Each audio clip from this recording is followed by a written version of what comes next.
Good morning beloved. आप एक दूसरे को जो है मुस्कुरा कर देखिए और आप उन्हें अभिनंदन दे सकते हैं इस नए वर्ष की। आपको मालूम है मैं और आप हमेशा महिमा से महिमा की ओर बढ़ रहे हैं। और जब आप पूरे वर्ष को आप देखेंगे, पूरे वर्ष में आप देखेंगे पिता ने आपको संभाल के रखा।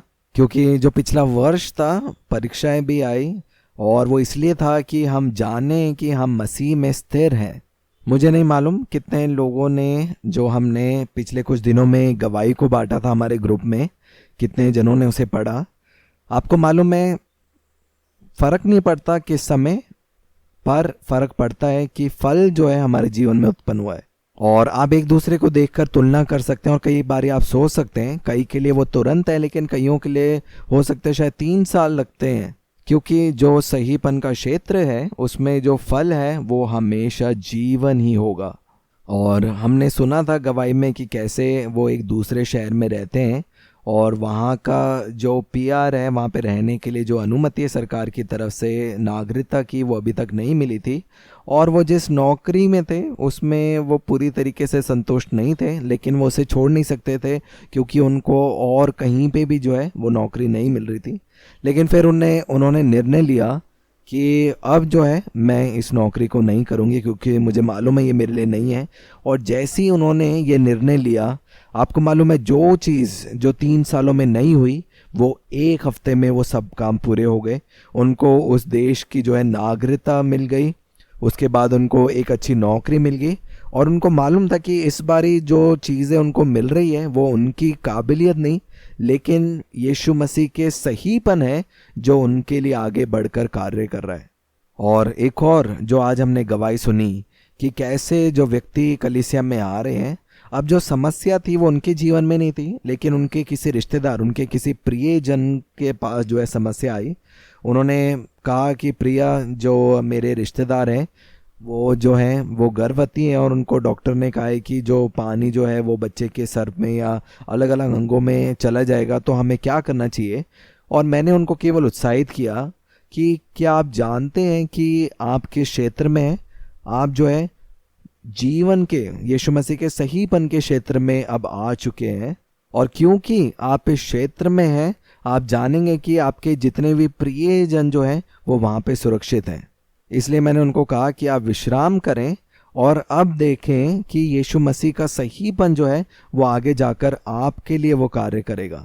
और मैंने इनको यही बोला कि धीरज से आप देखें, और जब वो जन्म लेगा आप मुझे बताना, और आप देखेंगे यीशु मसीह का जो सहीपन है वो आपके लिए वो आगे जाकर उस जीवन को उत्पन्न करेगा जिसे आप देखना चाहते हैं। और हमने देखा अभी कुछ दिन पहले हमें खबर आई, वो बच्चा जो है वो जन्म ले लिया, और जब उसकी रिपोर्ट आई पता चला कि सब कुछ जो है वो नॉर्मल है। आपके लिए यीशु मसीह का सहीपन जो है वो कार्य करता है। इसलिए मैं और आपको मालूम है हम अपनी समस्याओं से नहीं लड़ते, हमारी जो लड़ाई है वो स्वयं यीशु मसीह ने वो लड़कर हमें जयवंत ठहराए। तभी लिखा है कि सुनने पर कर क्या रहो, तत्पर रहो, बोलने में धीर और क्रोध में धीमा। और आगे जब हम वचन में देखते हैं इस प्रकार से लिखा है, क्योंकि जो मनुष्य का उतावलीपन है वो परमेश्वर के उस सहीपन को उत्पन्न नहीं करता। क्योंकि जब आप उतावली नहीं करते, जब आप विश्राम में रहते हैं, आपको मालूम है फिर आप नहीं, स्वयं यीशु मसीह आपके जगह उन सभी चीज़ों को आपके जीवन में सही करने में वो सक्षम बनते हैं, और हर एक चीज़ जहाँ पे गड़बड़ी है वहाँ पे अपनी सही रीति को वो स्थापित कर पाते हैं। और आज जो है हम बहुत सी बातों को हम सीखेंगे। इस वर्ष का जो सबसे मुख्य संदेश है वो हम आज नहीं लेंगे, हम अगले हफ्ते जो है उसके बारे में सीखेंगे। इसलिए आप उत्साहित रह सकते हैं। मेरा विश्वास है पवित्र आत्मा इस साल में और अधिक वो आत्मिक उन्नति आपके जीवन में लेके आएंगे।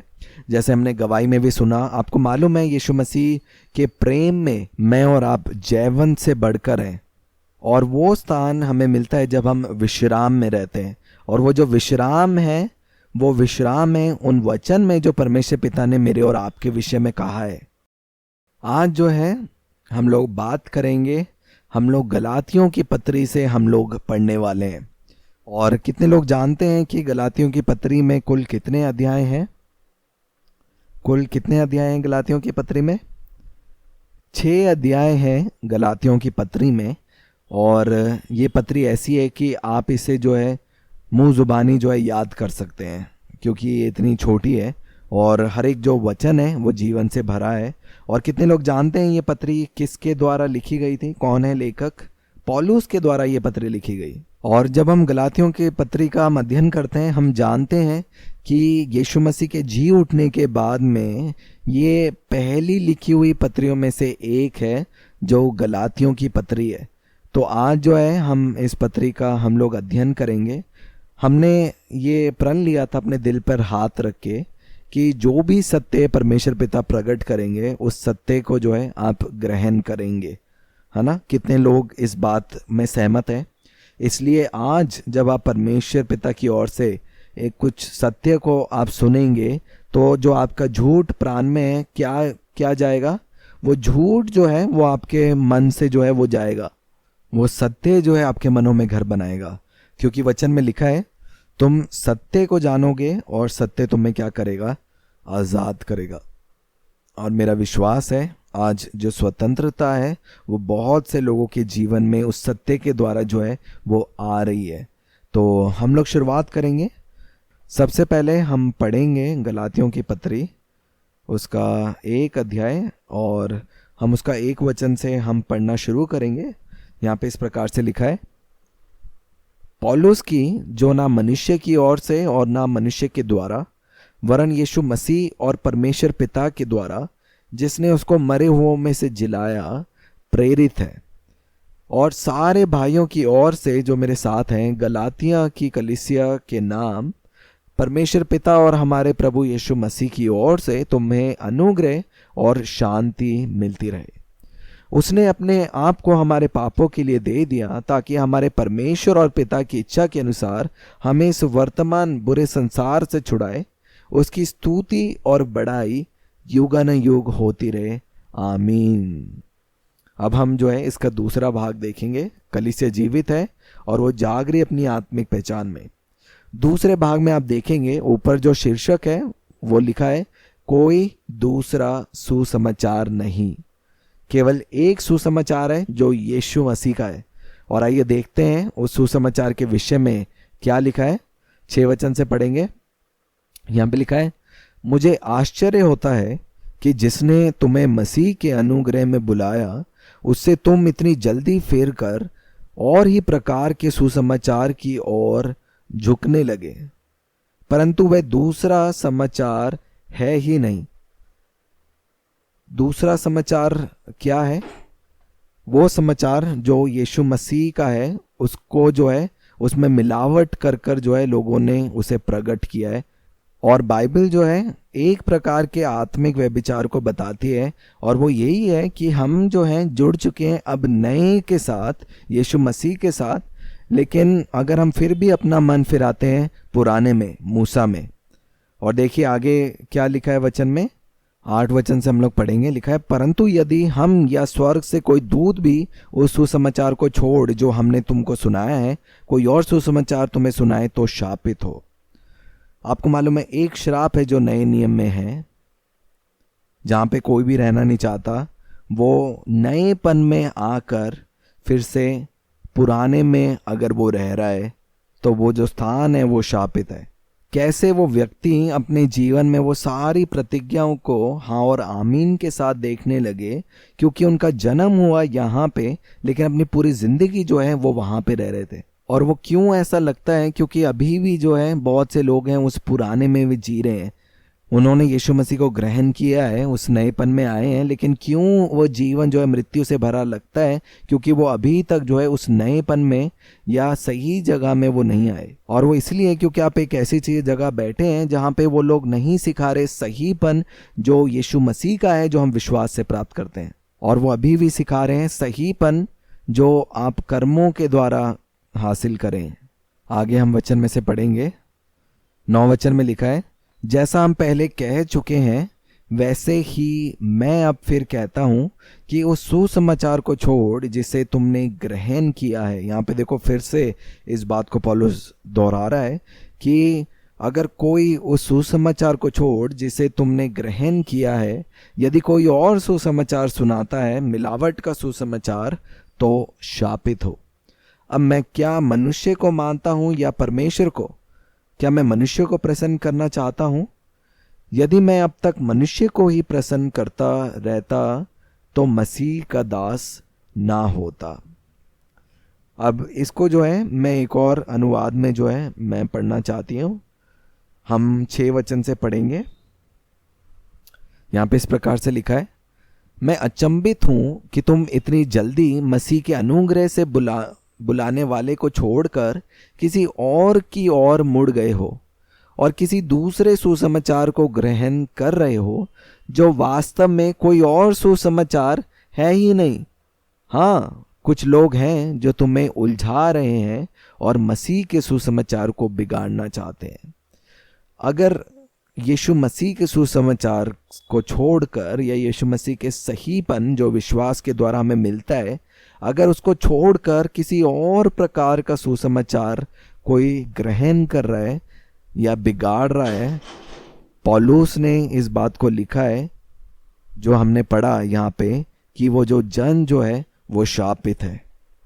क्योंकि लिखा है कि जो सुसमाचार यीशु मसीह ने प्रचार किया, उस सुसमाचार को छोड़, उस सहीपन को जो यीशु मसीह मुझे और आपको देने आए हैं, जो विश्वास के द्वारा हम ग्रहण करते हैं, उसके अलावा उसे छोड़ दूसरा लिखा है वो है ही नहीं। तो फिर क्या मैं और आप इस सत्य को जानकर, क्या मैं और आप दोबारा जो है उस पुराने के साथ क्या हम फिर से हम लोग जुड़ेंगे? आपको मालूम है यीशु मसीह एक द्वार है और उन्होंने मेरे और आपके लिए एक नया क्षेत्र जो है वो उत्पन्न किया है। जिस क्षेत्र में मैंने और आपने प्रवेश किया है, जो उसके सहीपन का क्षेत्र है।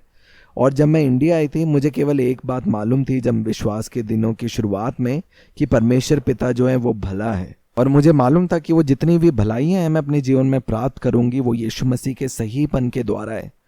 और जिस क्षण मैं यहाँ पे कलीसिया में आई और मुझे मालूम चला कि वो कोई और इस चीज़ का प्रचार को छोड़कर वो किसी और बात का प्रचार कर रहे हैं, आपको मालूम है मैं उस जगह से जो है मैं बाहर निकल के आ गई।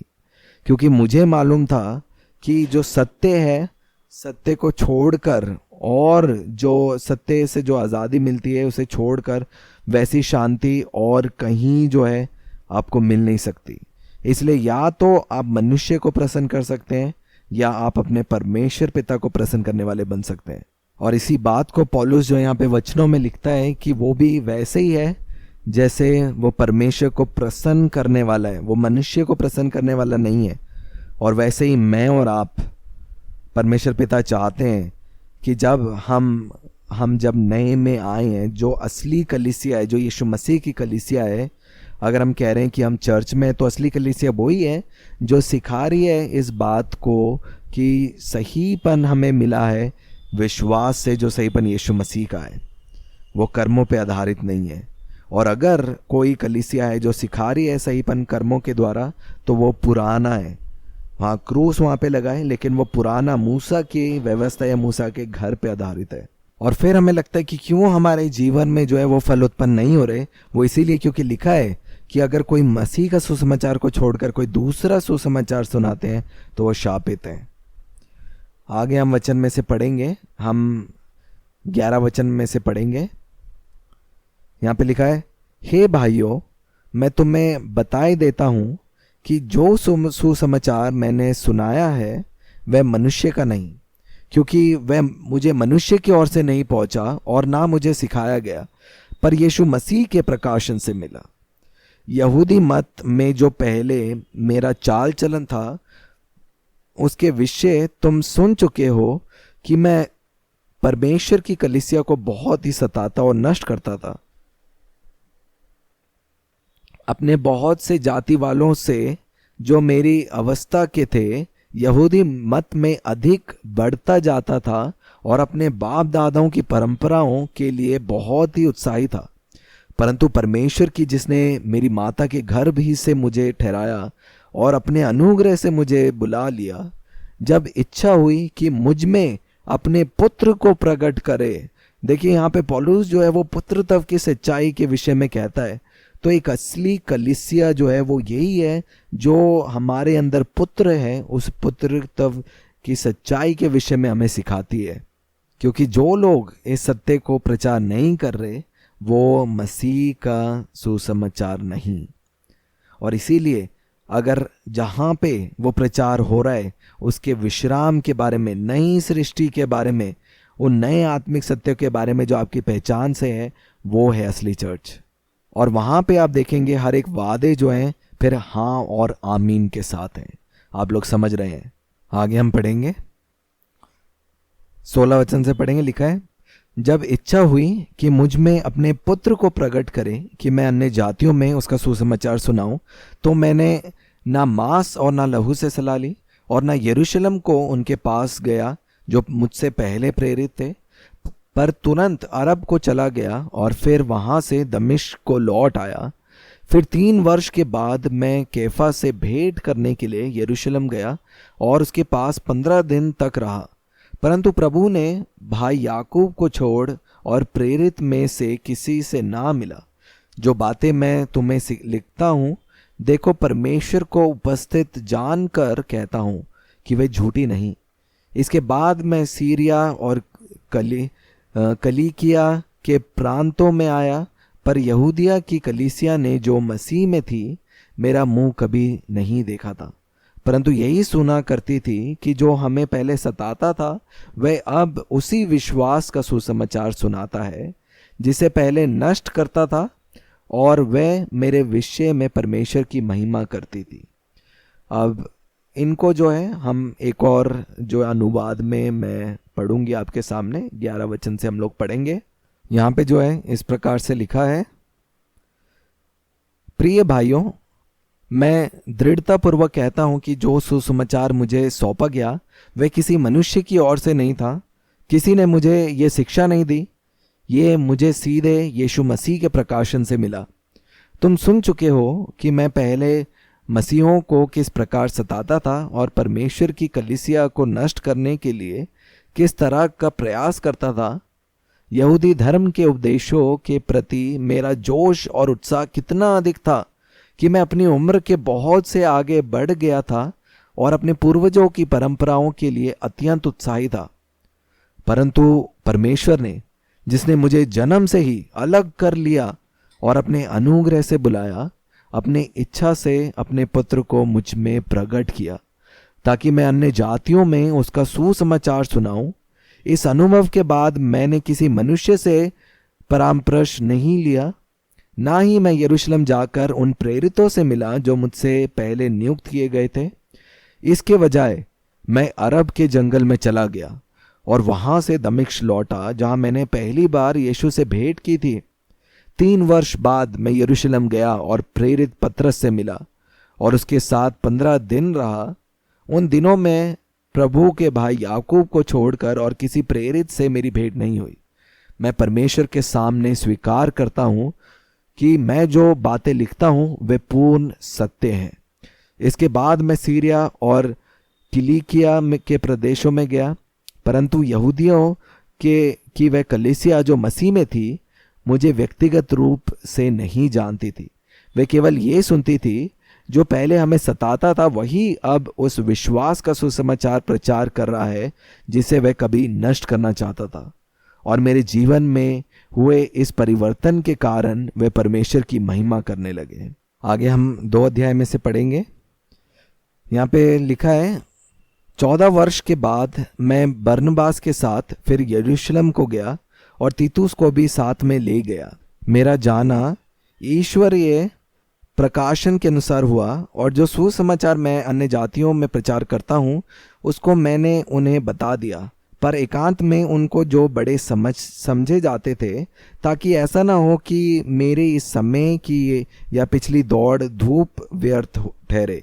परंतु तीतुस को भी जो मेरे साथ था और जो यूनानी है खतना करने के लिए विवश नहीं किया गया। ये उन झूठे भाइयों के कारण हुआ कि जो चोरी से घुस गए कि उस स्वतंत्रता का जो मसीह यीशु में हमें मिली है, भेद लेकर हमें दास बनाए।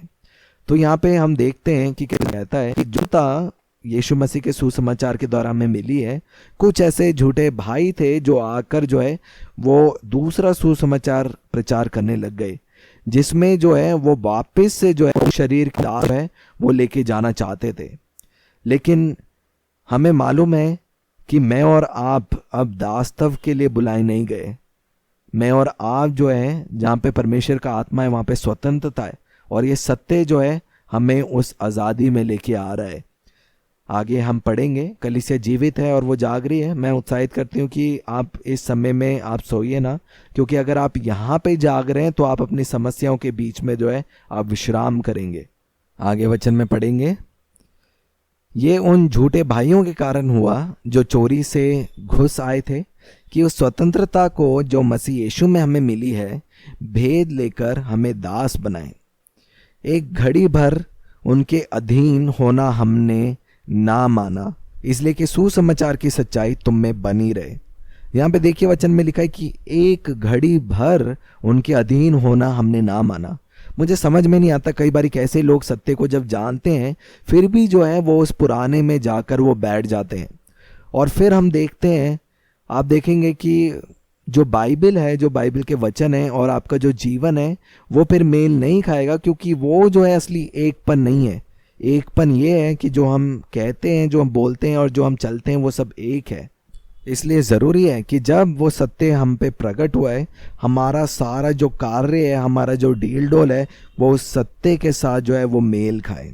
क्योंकि आपको मालूम है, जिस क्षण मुझे भी मालूम चला इस सत्य के बारे में, जब मैं वहाँ पे गई मुझे मालूम था कि वो जो प्रचार कर रहे हैं वो सत्य के साथ मेल नहीं खा रहा है ना। कुछ वहाँ पे जो है वो दूसरा प्रकार का सुसमाचार है जो प्रचार कर रहे हैं। और एक समय था मेरे पास जगह भी नहीं थी, लेकिन फिर भी मैं कलीसिया से बाहर थी, लेकिन फिर भी मेरा जो आत्मिक उन्नति जो है मेरे जीवन में हो रही थी।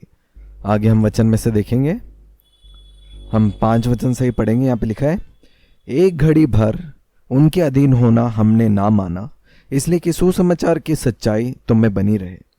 फिर जो लोग कुछ समझे जाते थे वे चाहे कैसे भी थे, मुझे इससे कुछ काम नहीं।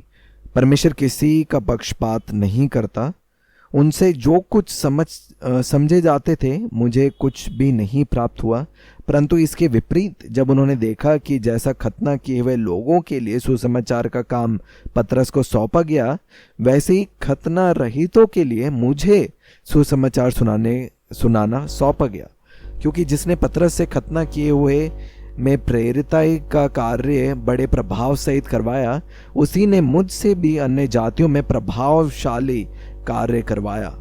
और जब उन्होंने उस अनुग्रह को जो मुझे मिला था जान लिया, तो याकूब और कैफा और यूहन्ना ने जो कलीसिया के खंबे समझे जाते थे, मुझको और बरनबास को संगति का दाहिना हाथ दिया कि हम अन्य जातियों के पास जाएं और वे खतना किए हुए के पास। केवल ये कहा कि हम कंगालों की सुधि ले, और इसी काम को करने का मैं आप भी यत्न कर रहा था। यहाँ पे हम देख सकते हैं कैसे पौलुस द्वारा वचन में लिखा गया, और वो कंगाल जो थे, जो नीचे वर्ग के लोग थे समाज में, उनके पक्ष में जो है वो इन बातों को कह रहा है। आगे हम 11 वचन में देखेंगे। यहाँ पे इस प्रकार से लिखा है, पर जब कैफा अंताकिया में आया तो मैंने उसके मुंह पर उसका सामना किया, क्योंकि वह दोषी ठहरा था। इसलिए कि याकूब की ओर से कुछ लोगों के आने से पहले वह अन्य जातियों के साथ खाया करता था, परंतु जब वह आए तो खतना किए हुए लोगों के डर के मारे वह पीछे हट गया और किनारा करने लगा। उसके साथ शेष यहूदियों ने भी कपट किया, यहाँ तक कि बरनबास भी उनके कपट में पड़ गया। पर जब मैंने देखा कि वे सुसमाचार की सच्चाई पर सीधी चाल नहीं चलते, तो मैंने सबके सामने कैफा से कहा, जब तू यहूदी होकर अन्य जातियों के समान चलता है और यहूदियों के समान नहीं, तो तू अन्य जातियों को यहूदियों के समान चलने को क्यों कहता है। देखिए यहाँ पे वचन में साफ साफ लिखा है कि कैसे पतरस जो है एक समय में जो है वो अन्य जातियों के साथ जो है वो खाया पिया करता था और उठता बैठता था। लेकिन जैसे ही पतरस क्या देखता है, कोई यहूदी लोग आते हैं, तो वो खुद जो है उनके सामने पवित्र बनने के लिए, सही ठहराए जाने के लिए क्या करता है, अब अन्य जातियों के बीच में वो नहीं बैठता, केवल जो है यहूदी लोगों के साथ बैठता है। और इसके विषय में जो है पौलुस इन बातों को लिखता है। और सच में जो मेरी और आपका जो प्रकाशन है, जिसमें हमें मालूम है कि हमारा जो सहीपन है वो हमारे द्वारा नहीं है, इसलिए जो हमें हमारे कामों को छुपाने की ज़रूरत नहीं है। हाँ, ये जो क्षेत्र है जो पुराना है, जो मूसा का घर है, यहाँ पे लोग जो है छुपाते हैं। लेकिन ये जो मसीह की कलीसिया है, जहाँ पे हमें मालूम है हम सही हैं परमेश्वर के सामने, हमें हमारा जीवन छुपाने की ज़रूरत नहीं है। क्योंकि आपको मालूम है मैं और आप फिर जो है वो पाखंड या फिर कपट करने वाले लोग नहीं है। आप लोग समझ रहे हैं? आगे हम पढ़ेंगे, 14 वचन से ही पढ़ेंगे। यहाँ पे लिखा है, जब तू यहूदी होकर अन्य जातियों के समान चलता है और यहूदियों के समान नहीं, तो तू अन्य जातियों को यहूदियों के समान चलने को क्यों कहता है? हम तो जन्म से यहूदी हैं और पापी अन्य जातियों में से नहीं, तो भी ये जानकर कि मनुष्य व्यवस्था के कामों से नहीं पर केवल यीशु मसीह पर विश्वास करने के द्वारा सही ठहरता है। हमने आप भी मसीह यीशु पर विश्वास किया कि हम व्यवस्था के कामों से नहीं पर मसीह पर विश्वास करने से सही ठहरे, इसलिए कि व्यवस्था के कामों से कोई सही ना ठहरेगा। आपको मालूम है जितने भी धर्म आज इस संसार में, सभी जन जो हैं परमेश्वर के सामने सही बनना चाहते हैं अपने कर्मों के द्वारा, अपने कामों के अनुसार। लेकिन मुझे और आपको मालूम है कि वो जो काम, जो सहीपन के काम है, जो हम शरीर में होकर कभी नहीं कर पाए, उन कामों को मेरे और आपके लिए यीशु मसीह ने स्वयं ये देदारी होकर वो सारी जो मेरी और आपके लिए जो ज़रूरतें थी, वो सब जो है परमेश्वर ने यीशु मसीह के स्वरूप में पूरी करी। और इसीलिए मैं और आप आज जानते हैं कि वो जो सहीपन मुझे और आपको मिलता है वो हमारे अच्छे होने या हमारे कर्मों के द्वारा नहीं है, वो यीशु मसीह के सहीपन के द्वारा है जो हमने विश्वास से ग्रहण किया। इसलिए आपको मालूम है जब हम अपनी पहचान में चल रहे हैं, हो नहीं सकता कि आप दोबारा से पाप के दास्तव में आप अपने जीवन को आप बिताएंगे, क्योंकि अब आप हैं जो पाप के ऊपर प्रभुता करते हैं। इसलिए आपके जीवन में कोई भी क्षेत्र है जहाँ पे आप जो है किसी बुरी आदत में है, जब आप अपनी नई पहचान में आते हैं, वो सारी जो इच्छा है आपके अंदर से बाहर निकलती है। आगे हम पढ़ेंगे, यहाँ पे इस प्रकार से लिखा है, हम जो मसीह में सही ठहरना चाहते हैं, यदि आप ही पापी निकले तो क्या मसीह पाप का सेवक है? कदापि नहीं, क्योंकि जो कुछ मैंने गिरा दिया यदि उसी को फिर बनाता हूं तो अपने आप को अपराधी ठहराता हूं। आपको मालूम है इसीलिए मैं और आप कभी भी अब पाप में हम रह नहीं सकते, क्योंकि हम उस चीज़ में कभी बना नहीं सकते जिसको स्वयं यीशु मसीह ने अपनी सामर्थ के द्वारा गिरा दिया है। इसलिए आप अपने जीवन में उस परिवर्तन को देखेंगे कि हर एक वो जो लालसाएं थी जो शरीर की आती हैं, उनके ऊपर भी जो है आप प्रभुता करने पाएंगे। आगे हम वचन में से देखेंगे, 19 वचन में इस प्रकार से लिखा है, मैं तो व्यवस्था के द्वारा व्यवस्था के लिए मर गया कि परमेश्वर के लिए जीऊं। 20 वचन में लिखा है, मैं मसीह के साथ क्रूस पर चढ़ाया गया हूं। अब मैं जीवित ना रहा पर मसीह मुझ में जीवित है, और मैं शरीर में अब जो जीवित हूं तो केवल उस विश्वास से जीवित हूं जो परमेश्वर के पुत्र पर है, जिसने मुझसे प्रेम किया और मेरे लिए अपने आप को दे दिया। मैं परमेश्वर के अनुग्रह को व्यर्थ नहीं ठहराता, क्योंकि यदि व्यवस्था के द्वारा सहीपन होता तो मसीह का मरना व्यर्थ होता। देखिए यहाँ पे वचन साफ साफ इस बात को कहती है कि जो कुछ पुराने में था, अगर हम आपको लग रहा है कि आप पुराने में रहकर, है ना, आप उस सहीपन में सहभागी हो सकते हैं अपने कर्मों के द्वारा, तो उसका जो फल है वो मृत्यु ही है। क्योंकि असली जो सहीपन है वो हमारे कर्मों के द्वारा नहीं है, जैसे वचन में भी लिखा है, वो सहीपन विश्वास के द्वारा मुझे और आपको मिला है। और मैं आप सभी को उत्साहित करती हूँ, आपको मालूम है आपकी जो पुत्रत्व की सच्चाई है वो जो वास्तविकता है वो प्रतिदिन के लिए आपके लिए अभ्यास या उस पहचान में चलने के लिए, क्योंकि बहुत सी चीज़ें आएंगी, लेकिन हर दिन आपने जो है अपनी पहचान में बने रहना है। मैं एक उदाहरण दूंगी। ये भी जो उदाहरण है ये मेरे मित्र का है। पिछले कुछ दिनों में वो क्या है, वो जो बीमारी के जो लक्षण हैं, कुछ खांसी या जुकाम के लक्षण जो है उनके शरीर में जो है वो दिखाई पड़ने शुरू हो गए। और लेकिन जैसे मैं कह रही हूँ कि हर एक जो दिन है, ज़रूरी है हर एक चीज़ें जो आपके मार्ग में आती हैं आपको आपकी पहचान से अलग करने के लिए, ज़रूरी है कि उस समय आप अपने आप को याद दिलाएं और उस पहचान में जो आपकी असली पहचान है, जो आत्मिक पहचान है, उस पहचान में आप बने रहें। तो बुधवार को जो है बाइबल जो हम अध्ययन करते हैं वो सभा थी और उसमें जो है इनको आना था।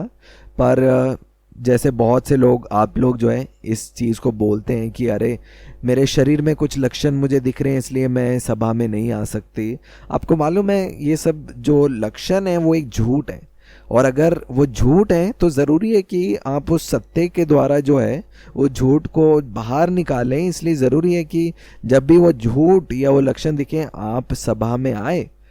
और इसी तरीके से मेरे मित्र ने भी किया। जब वो लक्षण दिखाई देने शुरू किए और उन्होंने बस अपने मन में एक निर्णय लिया कि मुझे मालूम है कि बीमारी का मेरे ऊपर कोई अधिकार नहीं है।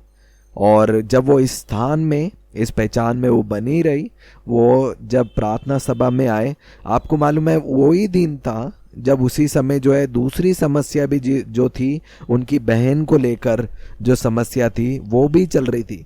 लेकिन क्योंकि उन्होंने उस जुकाम के ऊपर भी विजय पाई और उसको देखकर जो है वो घर में नहीं रुके, लेकिन वो प्रार्थना सभा में आए। आपको मालूम है तो वही आत्मा है ना, वो शैतान का आत्मा जो सारी बीमारी को लेकर आता है, जो प्रियजनों के पीछे भागता है, जब वो उन्होंने दुष्ट का सामना किया, आपको मालूम है वो सारी जो चीज़ें जो उनके विपरीत हो रही थी वो सारी जो एक सही रीति में आ गई।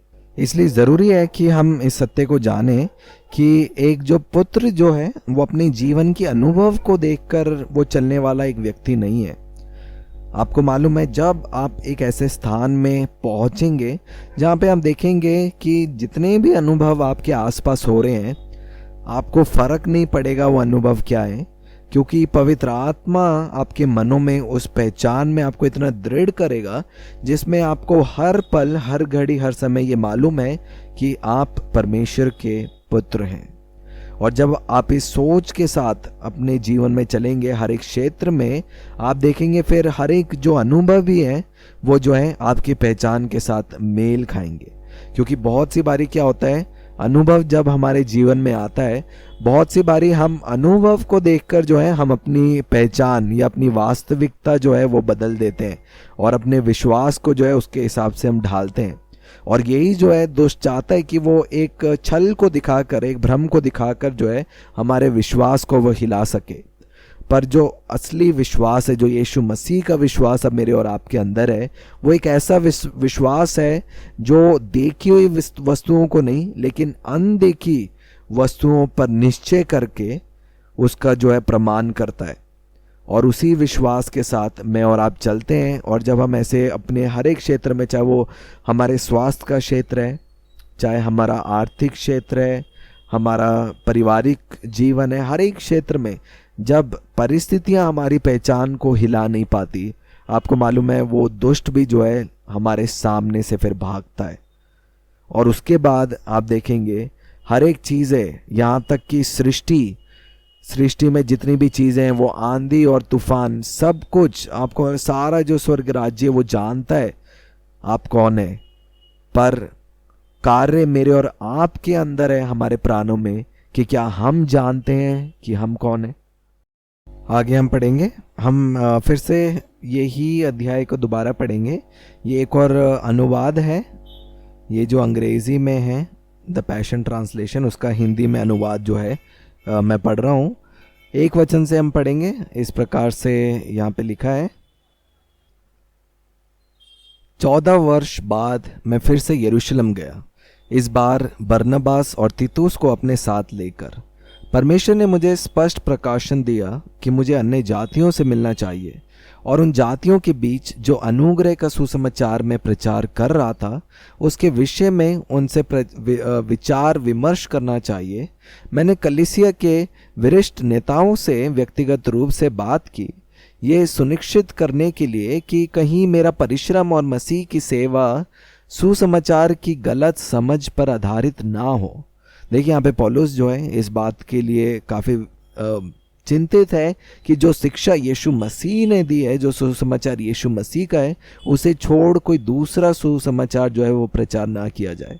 3 वचन में लिखा है, यद्यपि तीतुस यूनानी था, फिर भी उन्होंने उससे खतना करने की मांग नहीं की और उसे भाई के रूप में स्वीकार कर लिया।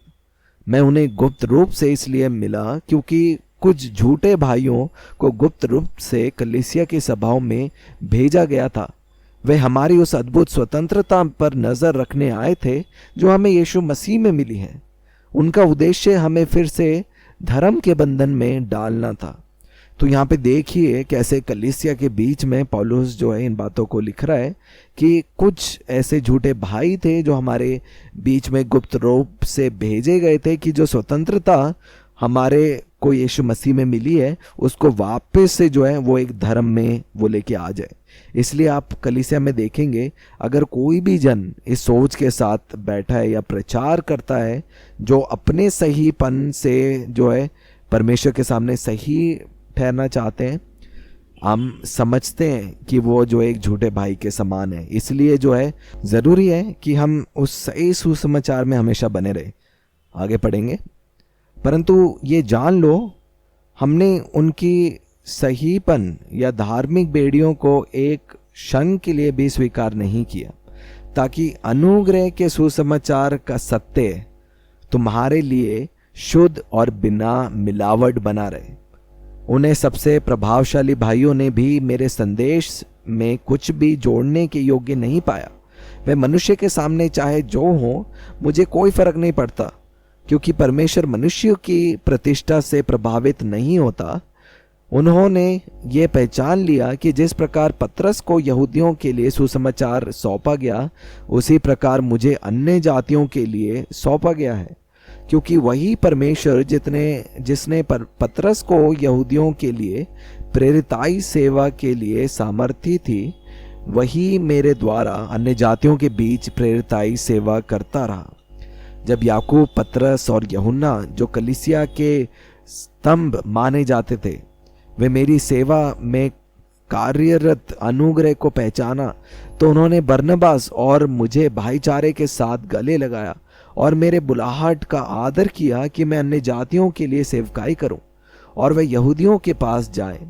उन्होंने केवल एक बात मुझसे चाही कि मैं गरीबों और ज़रूरतमंदों को याद रखूं, और यही बोझ पहले से ही मेरे हृदय में था।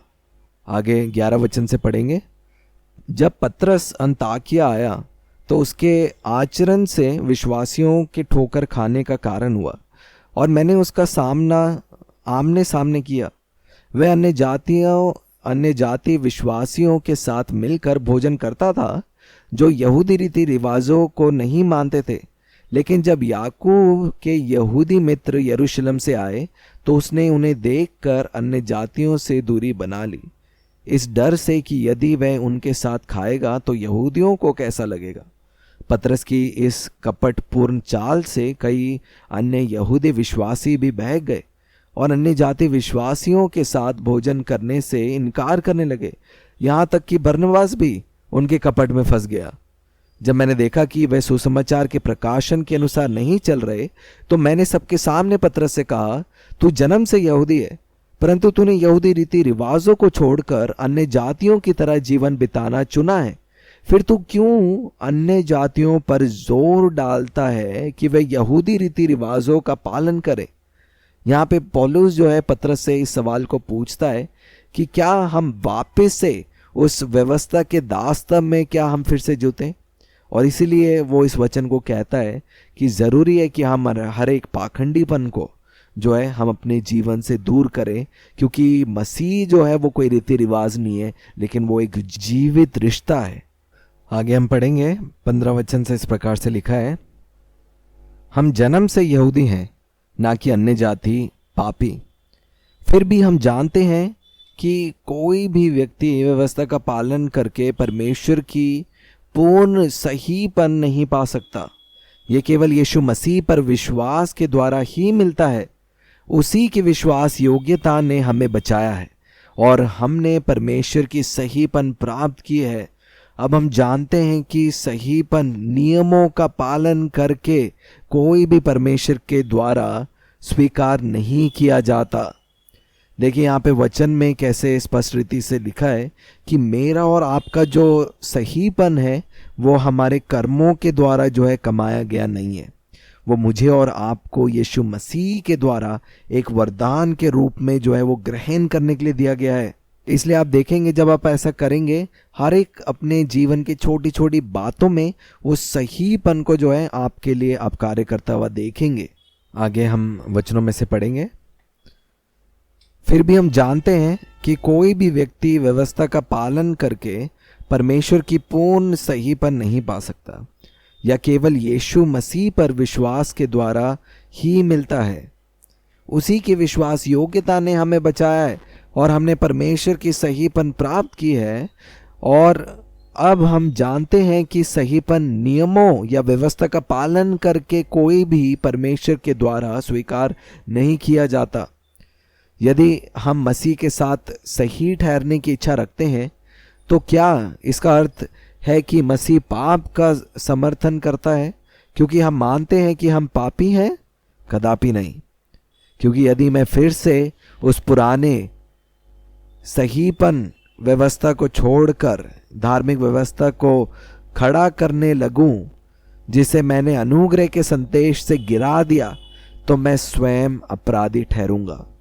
क्योंकि व्यवस्था के द्वारा मैं व्यवस्था के लिए मर गया ताकि मैं परमेश्वर के लिए जीवित रहूं। मेरा पुराना जीवन मसीह के साथ क्रूस पर चढ़ा दिया गया है और अब वह जीवित नहीं है।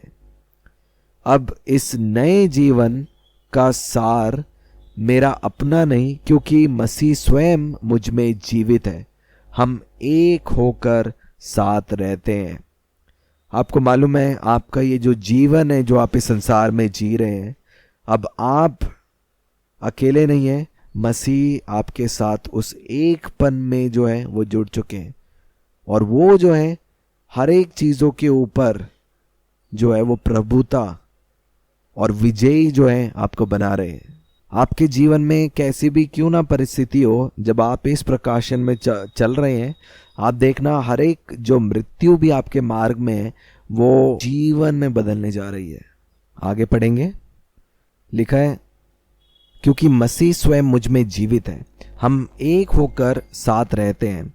मेरा नया जीवन परमेश्वर के पुत्र पर विश्वास से संचालित है, जिसने मुझसे इतना प्रेम किया कि उसने अपने आप को मेरे लिए दे दिया और अपना जीवन मेरे जीवन में उंडेल दिया। इसी कारण मैं परमेश्वर के अनुग्रह को गौण नहीं मानता या व्यर्थ नहीं मानता, क्योंकि यदि व्यवस्था के पालन से परमेश्वर की सहीपन मिल सकती तो मसीह का मरना व्यर्थ होता। आपको मालूम है जितनी भी जो कार्य आपके जीवन में जो उद्धार का कार्य हो रहा है वो आपकी आत्मा में नहीं है। आत्मा में मैंने और आपने नया जन्म पाया और अब वो पिता की दाहिनी हाथ में विराजमान है।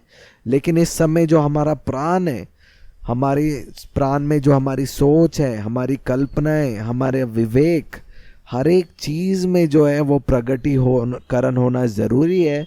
जो ये प्रकाशन है कि अब मैं जीवित नहीं हूँ, अब मसीह मुझ में जीवित है। और हर एक जो चुनौती आपके जीवन के सामने आएगी, आपको मालूम है या तो आप पवित्र आत्मा के साथ सहभागिता रखकर पवित्र आत्मा की आवाज़ सुनकर आप चल सकते हैं, या फिर जो है आप अपनी परिस्थिति में पड़े रह सकते हैं। और मैंने ये अपने जीवन में जाना है कि ज़रूरी है कि हम हर वक्त पवित्र आत्मा की अगुवाई से हम होकर चलते रहें। और तभी वचन में लिखा है कि मैं हर एक उन ऊंची बातों का, है ना, हर एक उन विचारों का, कल्पनाओं का जो मसीह के विरुद्ध में, मसीह के पहचान के विरुद्ध में उठती है, मैं उसका खंडन करता हूँ।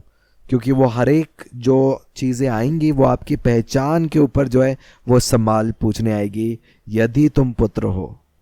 आप लोग समझ रहे हैं। हम वापस से वचन को पढ़ेंगे, 3 अध्याय से पढ़ेंगे, जो हमारी हिंदी बाइबल है मैं उसमें से पढ़ रहा हूँ। हम पढ़ेंगे 3 अध्याय। यहाँ पे लिखा है व्यवस्था या विश्वास। पहले वचन में लिखा है, हे निर्बुद्धि गलातियों, किसने तुम्हें मोह लिया है। इसे अगर अंग्रेजी में पढ़ते हैं वो शब्द जो है वो है बिविच्ड, मतलब किसने जो है तुम्हें जो है बहका दिया है, या तुम्हारे ऊपर एक तरीके से जो है वो काला जादू कर दिया, या तुम्हारे सोचने के तरीकों को जो है वो मंद बुद्धि कर दिया है। और वो नए में नहीं है, वो पुराने में जो है धर्म में, रीति रिवाजों में एक आत्मिक अंधेपन को जो है हम वहां पे पाते हैं। देखिए यहां पे क्या लिखा है, हे निर्बुद्धि गलातियों, किसने तुम्हें मोह ले लिया। तुम्हारी तो मानो आंखों के सामने यीशु मसीह क्रूस पर दिखाया गया। मैं तुमसे केवल ये जानना चाहता हूं कि तुमने आत्मा को क्या व्यवस्था के कामों से या विश्वास के सुसमाचार से पाया।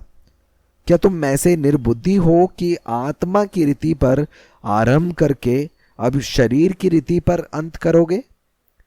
क्या तुमने इतना दुख व्यर्थ ही उठाया, परंतु कदाचित व्यर्थ नहीं। जो तुम्हें आत्मा दान करता और तुम में सामर्थ के काम करता है, वह क्या व्यवस्था के कामों से या सुसमाचार पर विश्वास से ऐसा करता है। लिखा है, अब्राहम ने तो परमेश्वर पर विश्वास किया और ये उसके लिए सहीपन गिना गया। अतः ये जान लो कि जो विश्वास करने वाले हैं वही अब्राहम के संतान है। मैं और आप जो सहीपन मुझे और आपको मिला है, फिर से मैं इस बात को बोल रही हूं कि वो मूसा की व्यवस्था के द्वारा, हमारे कर्मों के द्वारा नहीं, लेकिन वो विश्वास से सेत में बहुतायत के अनुग्रह के द्वारा, यीशु मसीह में विश्वास के द्वारा मुझे और आपको मिला है। आगे लिखा है, और पवित्र शास्त्र ने पहले से ही ये जानकर कि परमेश्वर अन्य जातियों को विश्वास से सही ठहराएगा, पहले ही से अब्राहम को ये सुसमाचार सुना दिया था कि तुझ में से सब जातियां आशीष पाएंगी। इसलिए जो विश्वास करने वाले हैं वे विश्वासी अब्राहम के साथ आशीष पाते हैं।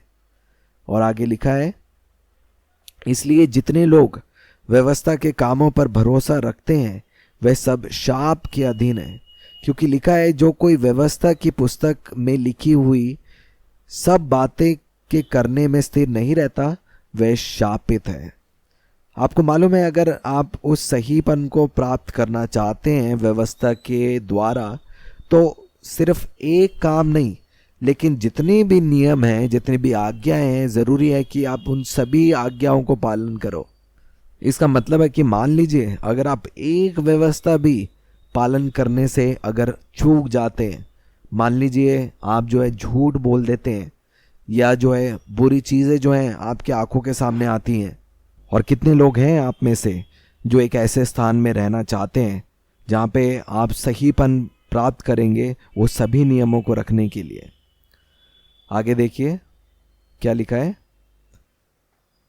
पर यह बात प्रकट है कि व्यवस्था के द्वारा परमेश्वर के यहाँ कोई सही नहीं ठहरता, क्योंकि जो सहीपन है या सहीपन में चलने वाला जो जन है वो केवल विश्वास से जीवित रहता है। मैं और आप विश्वास से चलने वाले हैं, पर व्यवस्था का विश्वास से कोई संबंध नहीं, क्योंकि जो उनको मानेगा वह उनके कारण जीवित रहेगा। मैं और आप जो हैं वो विश्वास से चलने वाले जन हैं, क्योंकि वचन में लिखा है, जो पवित्र आत्मा के द्वारा चलाए जाते हैं वो ही परमेश्वर के पुत्र हैं। हम आगे देखेंगे, 13 वचन में लिखा है, मसीह ने जो हमारे लिए शापित बना, हमें मोल लेकर व्यवस्था के शाप से छुड़ाया, क्योंकि लिखा है, जो कोई काठ पर लटकाया जाता है वह शापित है। ये इसलिए हुआ कि अब्राहम की आशीष मसीह यीशु में अन्य जातियों तक पहुंचे और हम विश्वास के द्वारा उस आत्मा को प्राप्त करें जिसकी प्रतिज्ञा हुई है। आपको मालूम है, जैसे यहाँ पे वचन में लिखा कि यीशु मसीह मेरे और आपके लिए जो है वो स्वयं श्राप बन गए, क्योंकि यहाँ पे लिखा है, जो कोई काठ पर लटकाया जाता है वह शापित है। हर एक जो मेरे और आपके श्राप थे, जो पीढ़ी से पीढ़ी चले आते थे, वो यीशु मसीह ने क्रूस पर ले लिए। इसलिए आज अगर आपको लगे, जो आपके पीढ़ी से पीढ़ी अगर कोई बीमारी है, आपको लग रहा है कि वो आपको भी आने वाली है, आप जाने कि सत्य यही है कि आपके सारे श्रापों को लेकर यीशु मसीह क्रूस पे चले गए। इसलिए जब हम यूहन्ना के सुसमाचार में भी पढ़ते हैं कि उन्होंने लोगों को पवित्र किया, मतलब अलग किया, वो किया सत्य के द्वारा, जो सत्य वचन है। और उसी रीति से मैं और आप आज इस सत्य के द्वारा आज उस स्वतंत्रता में, उस पवित्रता में अलग किए जा रहे हैं, जहाँ पे हम जानते हैं कि हाँ, हो सकता है कि मेरे परिवार में वो बीमारी चली है, लेकिन अब उस बीमारी का, उस श्राप का मेरे ऊपर कोई अधिकार नहीं है। इसलिए वचन में लिखा है कि प्रयत्न या यत्न करो कि कोई भी जन जो है उस विश्राम में प्रवेश करने से वंचित ना रहे। क्यों हम परिश्रम करते हैं विश्राम में बनने के लिए, आपको मालूम है? क्योंकि हर एक चीज़ें जो आपके आसपास है वो उसके विपरीत बोलती है, वो आपको जो है विश्राम से बाहर लेके आने के लिए कोशिश करती है। इसलिए परिश्रम है कि हम उस विश्राम के स्थान में बने रहे, क्योंकि वो स्थान जो है वो सामर्थ का स्थान है। आगे हम वचन में से पढ़ेंगे। 15 वचन में इस प्रकार से लिखा है, हे भाइयों, मैं मनुष्य की रीति पर कहता हूँ, मनुष्य की वाचा भी जो पक्की हो जाती है तो ना कोई उसे टालता है और ना उसमें कुछ बढ़ाता है। अतः प्रतिज्ञाएं अब्राहम को और उसके वंश को दी गई। वह ये नहीं कहता वंशों को, जैसे बहुत के विषय में कहा, पर जैसे एक के विषय में कि तेरे वंश को, और वह मसीह है। पर मैं ये कहता हूँ, जो वाचा परमेश्वर ने पहले से पक्की की थी, उसको व्यवस्था 430 वर्ष के बाद आकर नहीं टाल सकती कि प्रतिज्ञा व्यर्थ ठहरे। क्योंकि यदि मिरास व्यवस्था से मिली है तो फिर प्रतिज्ञा से नहीं, परंतु परमेश्वर ने अब्राहम को प्रतिज्ञा के द्वारा दे दी है। मैं और आप जब हम कलीसिया में आते हैं, आपको मालूम है, हम जो है हमारी खुद की जो धार्मिकता या सहीपन जो है, हम अब खुद की सहीपन को स्थापित करने के लिए नहीं आते। ये इसी प्रकार है, मतलब मैं वो सारे काम कर रहा हूँ और उन कामों को करने के बाद मैं कह रहा हूँ कि अब जो है परमेश्वर मुझे वो सारी चीज़ें चाहिए, वो भलाइयाँ चाहिए। वो जो है विश्वास से, वहाँ पे विश्वास नहीं है, ना ही शांति है। आगे हम वचन में से देखेंगे, क्योंकि यदि मिरास व्यवस्था से मिली है तो फिर प्रतिज्ञा से नहीं, परंतु परमेश्वर ने अब्राहम को प्रतिज्ञा के द्वारा दे दी है। तब फिर व्यवस्था क्यों दी गई? वह तो अपराधों के कारण बाद में दी गई कि उस वंश के आने तक रहे जिसको प्रतिज्ञा दी गई थी, और वह स्वर्गदूतों के द्वारा एक मध्यस्थ के हाथ ठहराई गई। मध्यस्थ तो एक का नहीं होता, परंतु परमेश्वर एक ही है। तो क्या व्यवस्था परमेश्वर की प्रतिज्ञाओं के विरुद्ध में है? कदापि नहीं। क्योंकि यदि ऐसी व्यवस्था दी जाती जो जीवन दे सकती, तो सचमुच सहीपन व्यवस्था से होता। परंतु पवित्र शास्त्र ने सबको पाप के अधीन कर दिया, ताकि वह प्रतिज्ञा जिसका आधार यीशु मसीह पर विश्वास करना है, विश्वास करने वालों के लिए पूरी हो जाए। पर विश्वास के आने से पहले व्यवस्था की अधीनता में हमारी रखवाली होती थी, और उस विश्वास के आने तक जो प्रकट होने वाला था, हम उसी के बंधन में रहे। इसलिए व्यवस्था मसीह तक पहुंचने के लिए हमारी शिक्षक हुई कि हम विश्वास से सही ठहरे।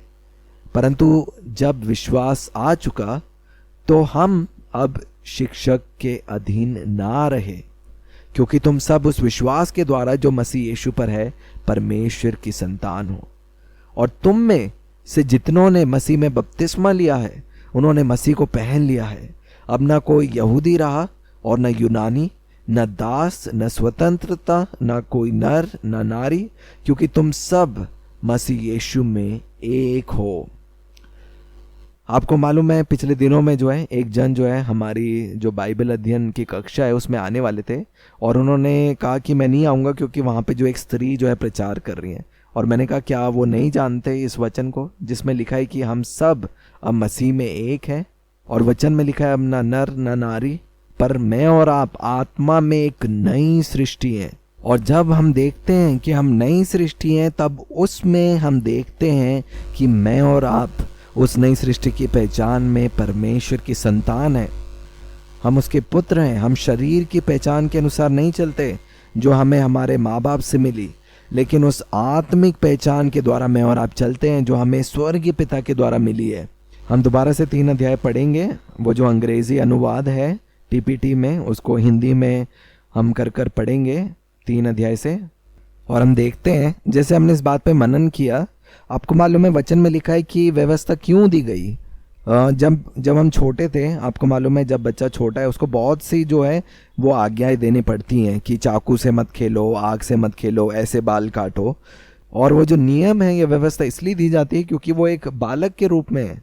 कल्पना करो आज भी अगर वो मेरे घर में आए, मेरी मम्मी, और कहे कि प्रिया आप चाकू से मत खेलो।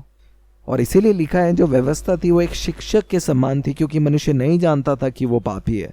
और इसीलिए हम देखते हैं जब मूसा के द्वारा व्यवस्था दी गई, और हम देखते हैं वो व्यवस्था को बार बार बोला गया हर एक उन भविष्यवक्ताओं के द्वारा, नबियों द्वारा। वो वचन जो है जैसे जैसे वो समय आया, वो वचन जो है जब मरियम तक पहुंचा, वो जब समय पूरा हुआ, वो शब्द जो है वो देदारी हो गया। लेकिन वो जो सारी व्यवस्था दी गई थी वो एक शिक्षक के समान थी, ताकि उस समय के लिए तैयारी हो जो समय विश्वास का समय है, और वो समय यीशु मसीह का है। तो जब यीशु मसीह आए, क्या हम वापस से पुराने में जाते हैं? नहीं, क्योंकि सब कुछ जो है अब पुराने में, आपको मालूम है, वो नए में बदल चुका है। इसलिए मेरे और आपके लिए जो जगह है वो नएपन में है। आगे हम पढ़ेंगे वचन में से 3 अध्याय को हम दोबारा से पढ़ेंगे, उस अनुवाद में पढ़ेंगे हम। यहाँ पे इस प्रकार से लिखा है, हे मूर्ख गलातियों, तुम्हारे साथ क्या हो गया है? किसने तुम पर ऐसा बुरा जादू कर दिया है? क्या परमेश्वर ने तुम्हारी आंखें नहीं खोली कि तुम यीशु के क्रूस पर चढ़ाए जाने का अर्थ समझ सको? क्या वह तुम्हें क्रूस पर चढ़ाए हुए मसीह के रूप में प्रकट नहीं हुआ था?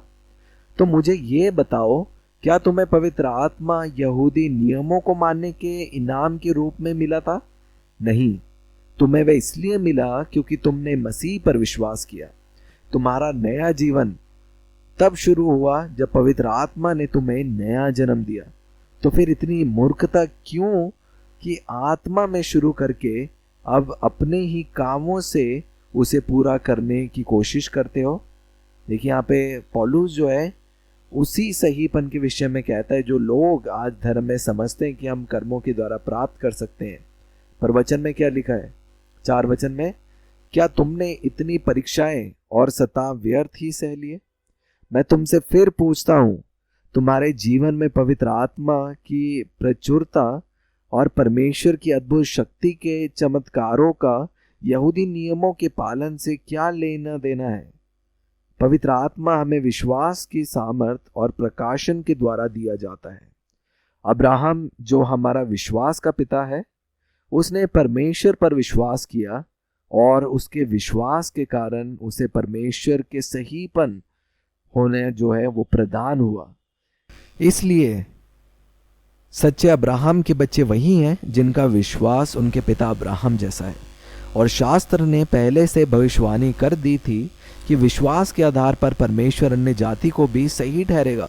परमेश्वर ने अब्राहम को शुरू से ये सुसमाचार दिया था, तेरे विश्वास के उदाहरण से सब जातियां आशीष पाएंगी। और इस प्रकार अब्राहम के विश्वास की जो आशीष अब हमारी आशीष भी है। पर यदि हम उद्धार के लिए व्यवस्था के कामों पर निर्भर हो तो तुम व्यवस्था के श्राप के अधीन हो, क्योंकि लिखा है, श्रापित है हर वह व्यक्ति जो इस व्यवस्था की हर आज्ञा और हर नियम का पूरा पालन नहीं करता।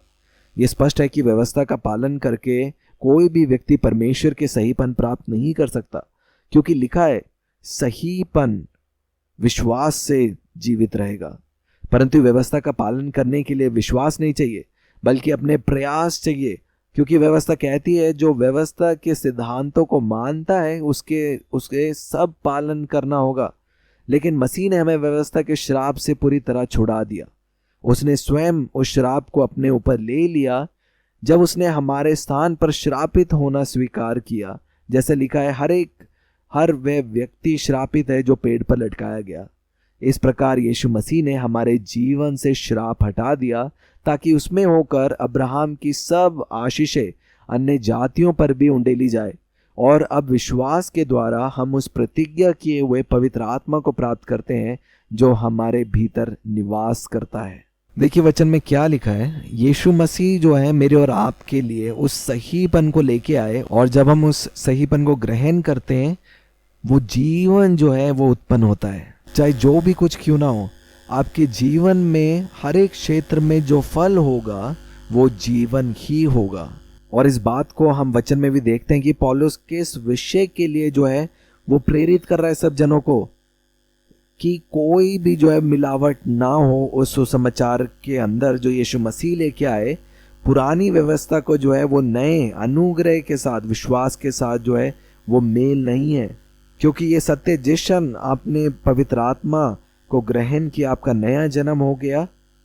पर अगर मेरा प्राण जो है अभी भी पुराने से भरा है, अभी तक सत्य नहीं बताया कि आप जो है पुराने में नहीं आप नए में हैं, इसलिए वो हर एक वादे भी जो यीशु मसीह की ओर से वो हाँ और ना आमीन के साथ वो अपने जीवन में नहीं देख पाते।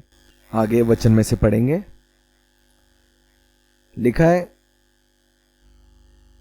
इस प्रकार यीशु मसीह ने हमारे जीवन से श्राप हटा दिया ताकि उसमें होकर अब्राहम की सब आशीषें अन्य जातियों पर भी उंडेली जाए, और अब विश्वास के द्वारा हम उस प्रतिज्ञा किए हुए पवित्र आत्मा को प्राप्त करते हैं जो हमारे भीतर निवास करता है।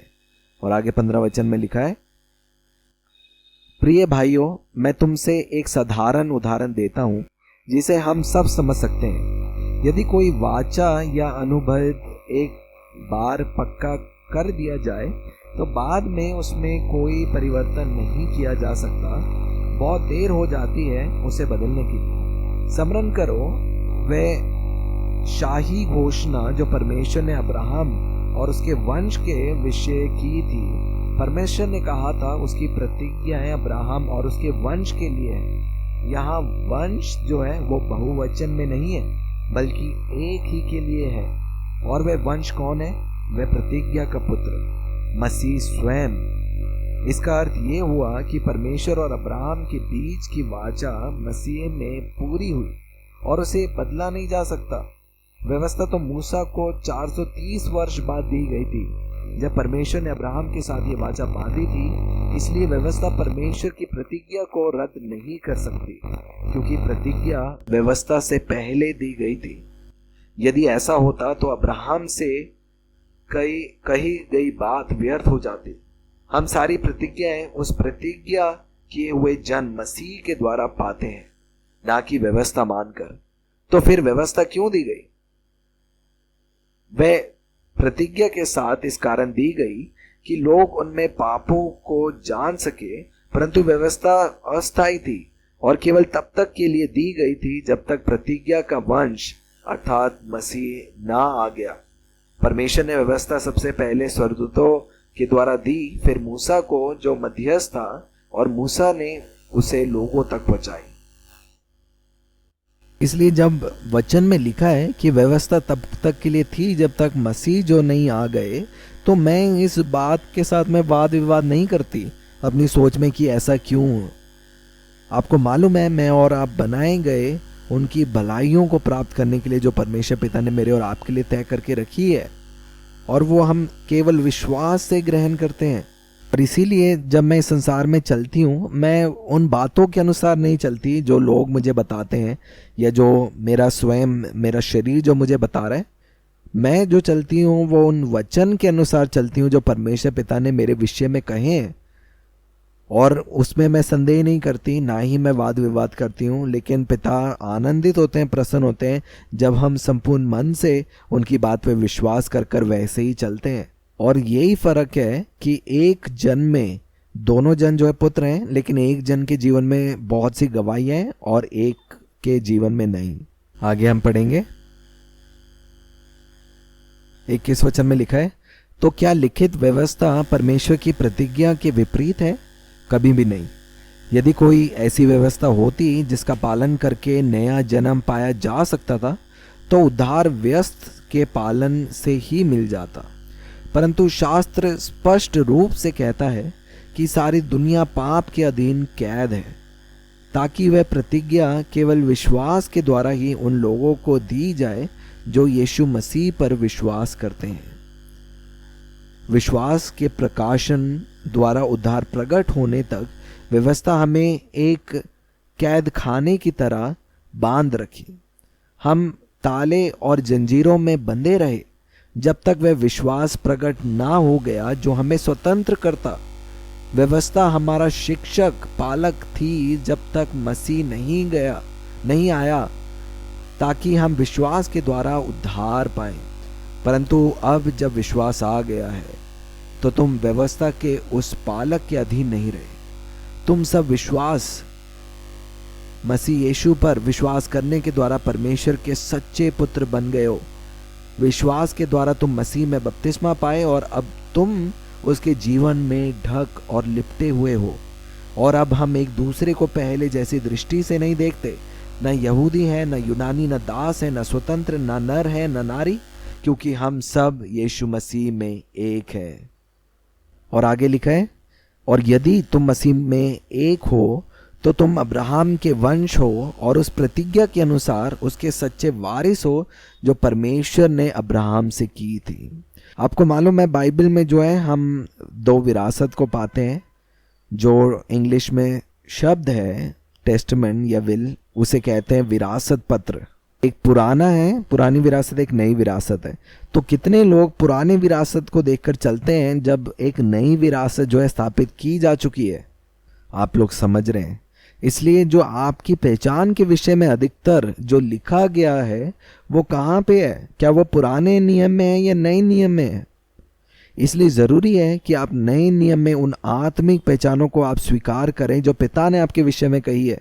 क्योंकि जब हम नए में हम लोग आते हैं लेकिन हमारा जो बुद्धि है वो अभी भी पुराने में रहती है, और लिखा है कि जो पुराने में है वो श्राप के अधीन है, और इसीलिए हम वहाँ पे मृत्यु को देखते हैं। लेकिन कैसे वो जीवन जो है हमारे अंदर बहने पाता है?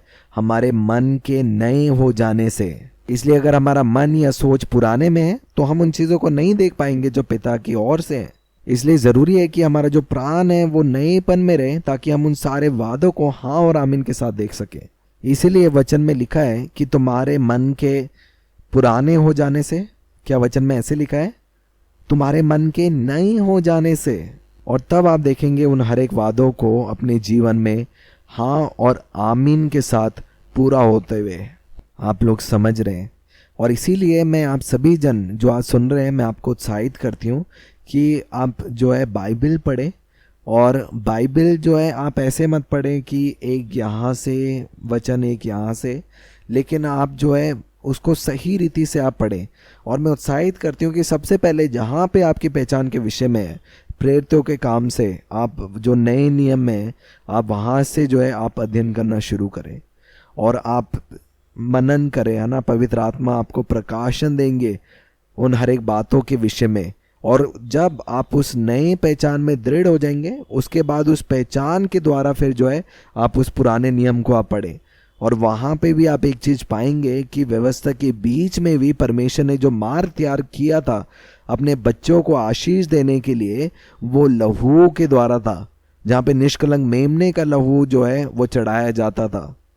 और मैं पुराने में भी उस लहू की वाचा को देखती हूँ, और नए में आपको मालूम है सब कुछ जो है हमारे बारे में बदल गया, क्योंकि वो अनुग्रह के द्वारा वो सारी चीज़ें जो पुराने मेहनत कर रहे थे नए में आने के लिए, अब हम नए में आकर हम क्या कर रहे हैं? पुराने में जाने की कोशिश कर रहे हैं। और जो पुराने में भी हैं वो लोग सोचते होंगे कि हम लोग प्रतिज्ञा करते रहे, आशा देखते रहे उस समय के लिए, और अब ये लोग जो हैं उस समय में पहुंच गए हैं, और इसलिए वो भी चाहते हैं कि हम उस नएपन में स्थापित हों। आगे हम पढ़ेंगे, हम 4 अध्याय को हम पढ़ेंगे 1 वचन से। मैं ये कहता हूँ कि वारिस जब तक बालक है, यद्यपि सब वस्तुओं का स्वामी है, तो भी उसमें और दास में कोई भेद नहीं, परंतु पिता के ठहराए हुए समय तक संरक्षकों और प्रबंधकों के वश में रहता है। वैसे ही हम भी जब बालक थे तो संसार की आदि शिक्षा के वश में होकर दास बने हुए थे, परंतु जब समय पूरा हुआ तो परमेश्वर ने अपने पुत्र को भेजा जो स्त्री से जन्मा और व्यवस्था के अधीन उत्पन्न हुआ, ताकि व्यवस्था के अधीनों को मोल लेकर छुड़ा ले और हमको लेपालक होने का पद मिले। और तुम जो पुत्र हो, इसलिए परमेश्वर ने अपने पुत्र की आत्मा को, जो हे अब्बा हे पिता कहकर पुकारता है, हमारे हृदयों में भेजा। इसलिए तू अब दास नहीं परंतु पुत्र है, और जब पुत्र हुआ तो वारिस, परमेश्वर के द्वारा वारिस भी हुआ। आपको मालूम है, दास जो है कभी भी जो है वो उस विरासत को प्राप्त नहीं करता। जो दासत्व जो था वो पुराने में था, लेकिन केवल पुत्र है जो उस विरासत को प्राप्त करता है जो पिता की ओर से। और मैंने और आपने अब उस दासत्व के आत्मा को नहीं पाया, लेकिन मैंने और आपने उस पुत्र की आत्मा को पाया है, जिसमें हम हे अब्बा हे पिता कहकर पुकारते हैं। आप किसी से भी आप पूछ लें, अगर एक छोटा सा बालक है, आपको मालूम है उसको केवल यही पता होगा कि उसका जो रिश्ता उनके माता पिता के साथ है वो कामों पे आधारित नहीं, लेकिन वो एक प्रेम का रिश्ता है, और उसी में जो है वो सारी विरासत जुड़ी है। आगे हम वचन में से पढ़ेंगे। 8 वचन में लिखा है, पहले तो तुम परमेश्वर को ना जानकर उनके दास थे, जो स्वभाव से परमेश्वर नहीं, पर अब जो तुमने परमेश्वर को पहचान लिया, वरन परमेश्वर ने तुमको पहचाना, तो उन निर्बल और निकम्मी आदि शिक्षा की बातों की ओर क्यों फिरते हो, जिनके द्वारा तुम दोबारा दास होना चाहते हो। तुम दिनों और महीने और नियत समयों और वर्षों को मानते हो। मैं तुम्हारे विषय में डरता हूँ, कहीं ऐसा ना हो कि जो परिश्रम मैंने तुम्हारे लिए किया है वह व्यर्थ ठहरे। हे भाइयों, मैं तुमसे विनती करता हूँ, तुम मेरे समान हो जाओ, क्योंकि मैं भी तुम्हारे समान हो गया हूँ। तुमने मेरा कुछ बिगाड़ा नहीं, पर तुम जानते हो कि पहले मैंने शरीर की निर्बलता के कारण तुम्हें सुसमाचार सुनाया, और तुमने मेरी शारीरिक दशा को, जो तुम्हारी परीक्षा का कारण थी, तुच्छ ना जाना, ना उसे घृणा की, और परमेश्वर के दूत वरन स्वयं मसीह के समान मुझे ग्रहण किया। तो वह तुम्हारा आनंद मानना कहाँ गया? मैं तुम्हारा गवाह हूं कि यदि हो सकता तो तुम अपनी आंखें भी निकाल कर मुझे दे देते। तो क्या तुम से सच बोलने के कारण मैं तुम्हारा बैरी बन गया हूं? वे तुम्हें मित्र बनाना तो चाहते हैं, पर भले उद्देश्य से नहीं, वरन तुम्हें अलग करना चाहते हैं कि तुम उन्हीं के मित्र बना लो। पर यह भी अच्छा है कि भली बात में हर समय मित्र बनाने का यत्न किया जाए, न केवल उसी समय कि जब मैं तुम्हारे साथ रहता हूँ। हे मेरे बालकों, जब तक तुम में मसीह का रूप ना बन जाए, तब तक मैं तुम्हारे लिए फिर जच्चा की इसी पीड़ाएं सहता हूँ। इच्छा तो ये होती है कि अब तुम्हारे पास आकर और ही प्रकार से बोलूं, क्योंकि तुम्हारे विषय में मैं उलझन में हूँ। आपको मालूम है, गलातियों की कलीसिया ऐसी कलीसिया है जो बचाई गई थी, वो उद्धार, जो विश्वास, अनुग्रह के सुसमाचार से। लेकिन उसके बाद हम देखते हैं कि वहाँ पे जो है वो मिलावट का सुसमाचार आ गया, और इसीलिए पौलुस जो है गलातियों की कलीसिया को लिखता है एक बड़े बोझ के साथ कि लोग जाने कि जो सुसमाचार उन्होंने सुना, जिसके द्वारा उन्होंने उद्धार पाया, जिसके द्वारा उनको पवित्र आत्मा मिला, वो सुसमाचार जो अनुग्रह और विश्वास के द्वारा हमें प्राप्त हुआ है, उसमें कोई भी प्रकार की मिलावट ना हो।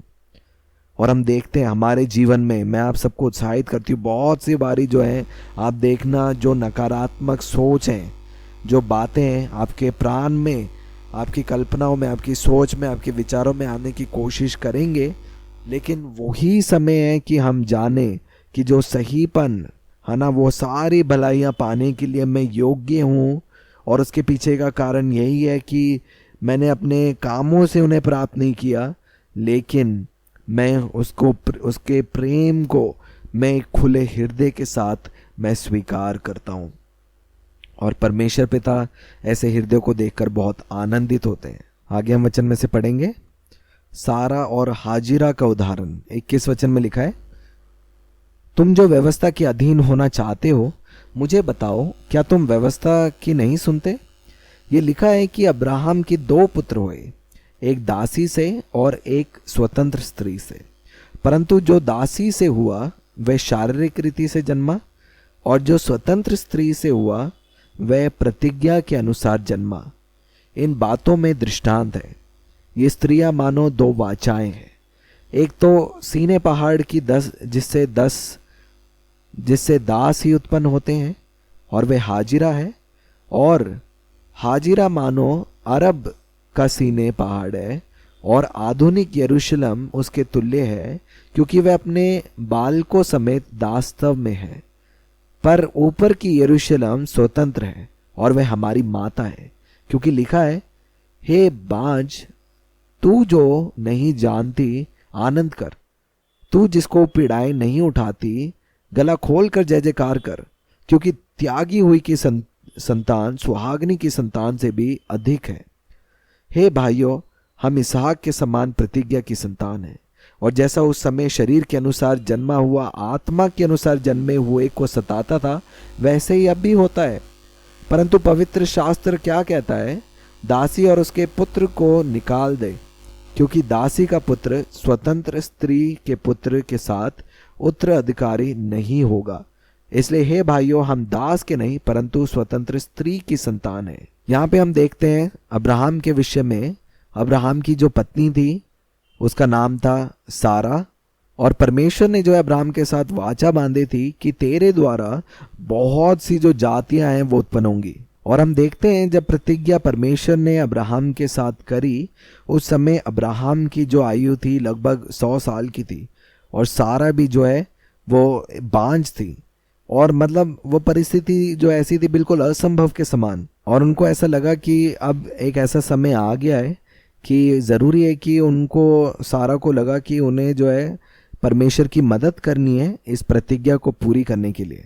और सारा ने क्या किया, अपनी दासी हाजिरा को अपने पति अब्राहम के पास भेजा, और उसने कहा कि शायद इससे के द्वारा जो संतान उत्पन्न होगी तब वो प्रतिज्ञा जो परमेश्वर ने की थी वो पूरी होगी। और इसलिए शरीर में होकर उसने क्या किया, अपनी दासी को अब्राहम के पास भेजा, और हाजिरा के द्वारा जो है जो पुत्र उत्पन्न हुआ वो इश्माइल था।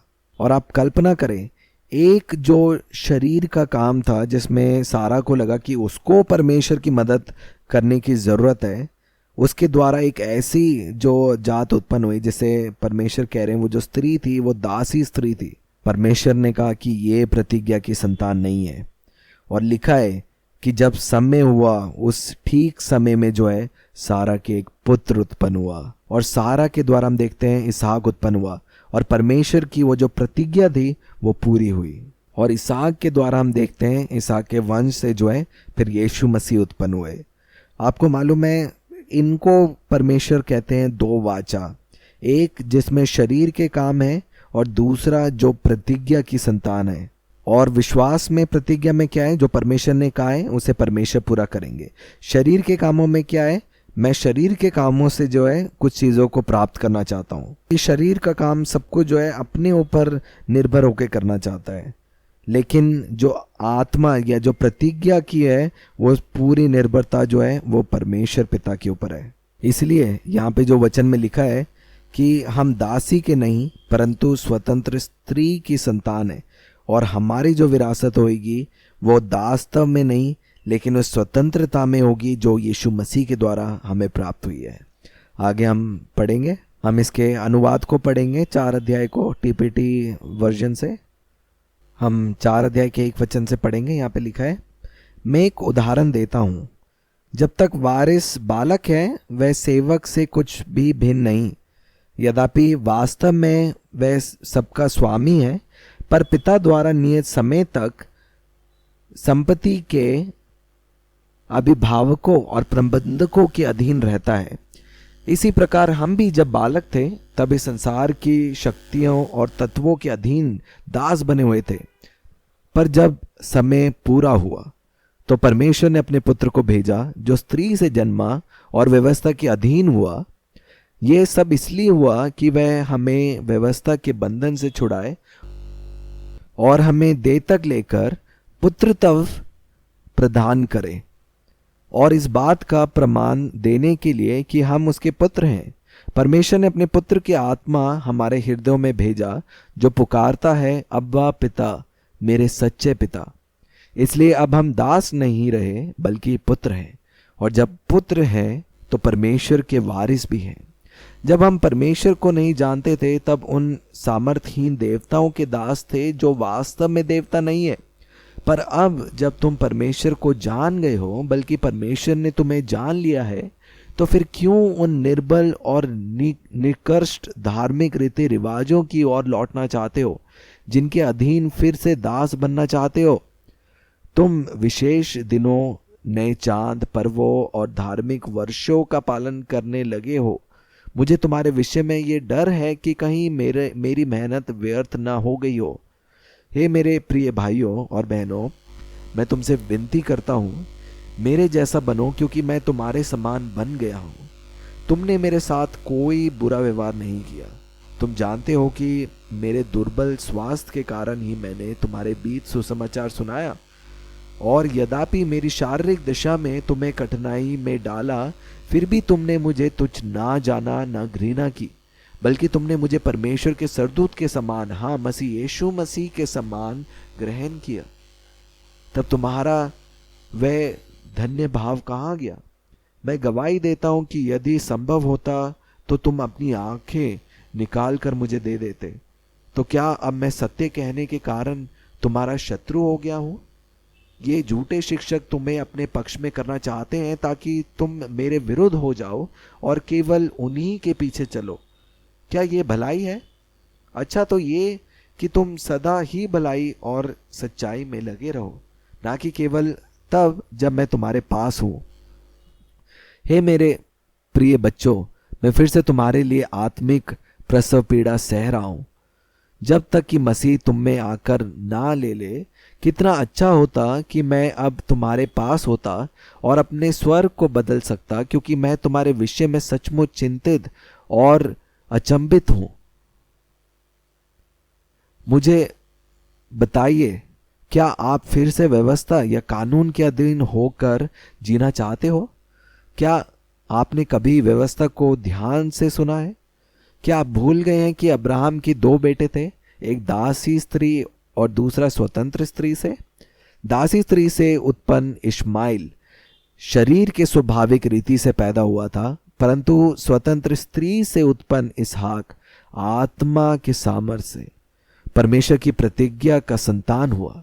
ये 2 स्त्रियां और उनके पुत्र एक दृष्टांत है और 2 वचनों का प्रतीक है, 2 वाचाओं का वो प्रतीक है। पहला जो वाचा सीने पर्वत पर दिया गया, जिसने दासी हाजिरा के समान दास्तव में उत्पन्न किया। हाजिरा सीने पर्वत पे दी गई व्यवस्था का प्रतीक है। ये आज के भौतिक यरूशलेम का प्रतीक है जो अब भी दास्तव में है।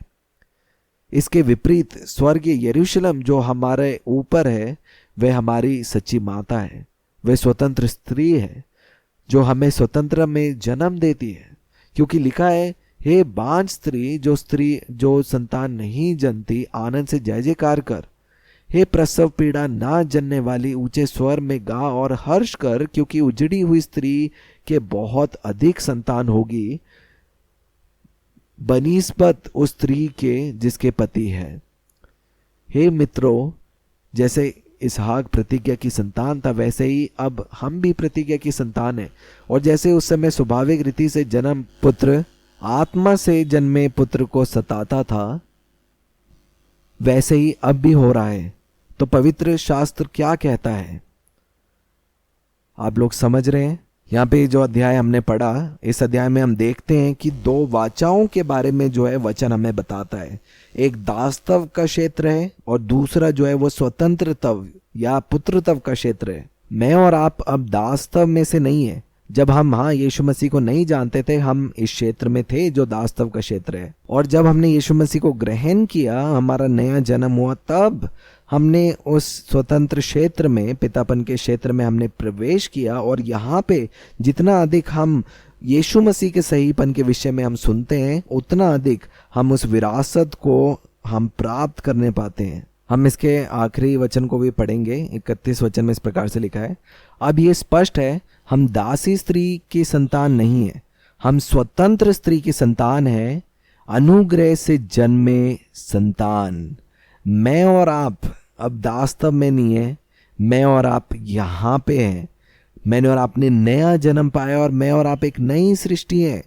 आप अभी जो देख रहे हैं वो केवल जो है एक शरीर को देख रहे हैं, लेकिन असलियत यही है कि मैं आपके समान हूं, क्योंकि हम सब के अंदर जिसने यीशु मसीह को ग्रहण किया है वो एक ही आत्मा है। मैं और आप अब उसके सहीपन के क्षेत्र में, हम कर्मों से बाहर निकलकर इस क्षेत्र में आए हैं, क्योंकि हर एक जो काम उस पुराने में कर रहे थे, यीशु मसीह जब वहां पे आए, वो सारे काम जो मेरे और आपके लिए आवश्यक थे, यीशु मसीह ने मेरे और आपके लिए उन कामों को पूरा किया। और जितना अधिक आप अपने आप को इस क्षेत्र में देखना शुरू करते हैं, तब वो समय है जब आप उस जीवन को, जो बहुतायत का जीवन है, आप अपने पास देख सकते हैं। क्योंकि आपको मालूम है, जैसे मृत्यु जो उत्पन्न होती है पाप के द्वारा, अब आपको जीवन उत्पन्न करने के लिए क्या चाहिए? वो सहीपन है जो हमेशा जीवन को उत्पन्न करती है। और यही सहीपन है जो जितनी भी गवाहियां हमने सुनी, वो सहीपन है जो उन सारी गवाहियों को जो है उत्पन्न करता है। जितना अधिक हम अपने प्राणों में, हमारे मन के नए हो जाने से, हम उस सहीपन के द्वारा उस जीवन को हर एक क्षेत्र में हम उतरता हुआ देखते हैं। क्योंकि जब हम बाइबल में भी देखते हैं, हम देखते हैं कि हमारा परमेश्वर जो एक अलौकिक सामर्थी परमेश्वर है, और वो इंतज़ार करते हैं उस समय के लिए, वो अद्भुत काम करने के लिए, क्योंकि फिर सारी जो महिमा है वो परमेश्वर को जाती है। क्योंकि वो चाहते हैं कि हमारी सारी जो निर्भरता है वो केवल पिता के ऊपर हो। क्योंकि मेरे और आपके पिता वो हैं जो पत्थर में से भी पानी को निकाल सकते हैं। वो एक लाठी से लाल समुद्र को पार करा सकते हैं। वो आकाश से जो है आपके लिए मन्ना बरसा सकते हैं। और वो ऐसा क्यों करते हैं? ताकि हम जाने, जब हम इस क्षेत्र में जी रहे हैं, हम जाने कि हम इस शरीर के नियमों के अनुसार चलने वाले लोग नहीं हैं। और इस क्षेत्र में हम देखते हैं सब कुछ जो पुत्र को प्राप्त होता है, ऐसा लग सकता है कि वो संसार से आ रहा है, लेकिन वो वास्तव में जो है वो परमेश्वर पिता की ओर से आ रहा है। और यहाँ पे जब हम रह रहे हैं, हम जानते हैं कि हम जीवित हैं उसके सहीपन के द्वारा। और आज जो आप इस सहीपन का सुसमाचार सुन रहे हैं, ये वचन जो है सामर्थ्य है आपके जीवन में उस शांति को और आनंद को उत्पन्न करने के लिए। कि हर एक बीमारी जो इस समय आपके शरीर में है, आप धन्यवाद करें कि पिता आप जो है वो मेरे अंदर जीवित हैं। और इसी समय जो सहीपन आपका मेरे अंदर है, वो हर एक बीमारी को मेरे अंदर से बाहर खदेड़ रहा है। और मैं अपने आप को विश्राम में देखता हूँ केवल। और विश्राम का अर्थ ये नहीं है कि मैं कुछ भी नहीं कर रहा और मैं पुराने में हूँ, लेकिन असली जो विश्राम है वो वचन को लेना है और उस वचन पर दृढ़ होकर खड़े रहना है। मैं उस वचन को पकड़ता हूँ और मैं विश्वास करता हूँ। मैं उसे होते हुए देखता हूँ तब विश्वास नहीं करता, लेकिन वो जैसा लिखा गया है मैं उसको वैसे ही पकड़ता हूँ और उसमें जड़ पकड़ता हूँ। इसलिए आप सहीपन को कार्य करता हुआ देखेंगे, क्योंकि वचन में लिखा है आप हैं सहीपन परमेश्वर पिता के। आप लोग समझ रहे हैं, आप जो सहीपन है परमेश्वर के। कई बारी सोच, आपकी सोच में बहुत सारी चीजें आती हैं, पर क्या प्रगटीकरण होएगा? क्या आपका सहीपन प्रगटीकरण होगा या आपकी सोच? आप लोग समझ रहे हैं, हर एक वो जो नकारात्मक सोच आपके मनों में उत्पन्न होती है, आप वो नहीं है। आप जो हैं, आपकी जो पहचान है, आप यीशु मसीह में परमेश्वर के सहीपन है। आप वो बन चुके हैं संपूर्ण तरीके से। इसलिए जो नियम की तरह जो कार्य करेगा वो आपका सहीपन है। क्योंकि आपके विचार जो हैं वो आपको गड़बड़ी या संदेह में डालने की कोशिश करेंगे, पर आपके जो विचार हैं वो आपकी पहचान नहीं है। जो पहचान मुझे और आपको मिली है वो जन्म से मिली है, जिस जन्म में मैं यीशु मसीह के द्वारा उत्पन्न हुआ। और इस सत्य में जो है आज हमारी नींव आधारित है। आगे हम पढ़ेंगे, हम 5 अध्याय को पढ़ेंगे 1 वचन से। स्वतंत्रता को सुरक्षित रखो। 1 वचन में लिखा है, मसीह ने स्वतंत्रता के लिए हमें स्वतंत्र किया है, अतः इसी में स्थिर रहो और दास्तव के जुए में फिर से ना जूतो। देखो, मैं पौलुस तुमसे कहता हूं कि यदि खतना कराओगे तो मसीह से तुम्हें कुछ लाभ ना होगा। फिर भी मैं हर एक खतना करने वाले को जताए देता हूं कि उसे सारी व्यवस्था माननी पड़ेगी। जैसे हमने शुरुआत में सीखा था कि अगर एक नियम को हम मानते हैं तो जरूरी है कि उन सारे नियमों का जो है पालन करें, अगर हम शरीर के द्वारा सही ठहरना चाहते हैं। 4 वचन में लिखा है, तुम जो व्यवस्था के द्वारा सही ठहरना चाहते हो, मसीह से अलग और अनुग्रह से गिर गए हो। क्योंकि आत्मा के कारण हम विश्वास से आशा की हुई सहीपन की बाट जोते हैं। मसीह यीशु में ना खतना और ना खतना रहित कुछ काम का है, परंतु केवल विश्वास जो प्रेम के द्वारा प्रभाव डालता है। तुम तो भली भांति दौड़ रहे थे, अब किसने तुम्हें रोक दिया कि सत्य को ना मानो? ऐसी सीख तुम्हारे बुलाने वाले की ओर से नहीं। थोड़ा सा खमीर सारे गूंदे हुए आटे को खमीर कर डालता है। मैं प्रभु पर तुम्हारे विषय में भरोसा रखता हूं कि तुम्हारा कोई दूसरा विचार ना होगा, परंतु जो तुम्हें घबरा देता है वह कोई क्यों ना हो दंड पाएगा। परंतु हे भाइयों, यदि मैं अब तक खतने का प्रचार करता हूं तो क्यों अब तक सताया जाता हूं? फिर तो क्रूस की ठोकर जाती रही। भला होता कि जो तुम्हें डावाडोल करते हैं वे अपना अंग ही काट डालते। हे भाइयों, तुम स्वतंत्र होने के लिए बुलाए गए हो, परंतु ऐसा ना हो कि ये स्वतंत्रता शारीरिक कामों के लिए अवसर बने।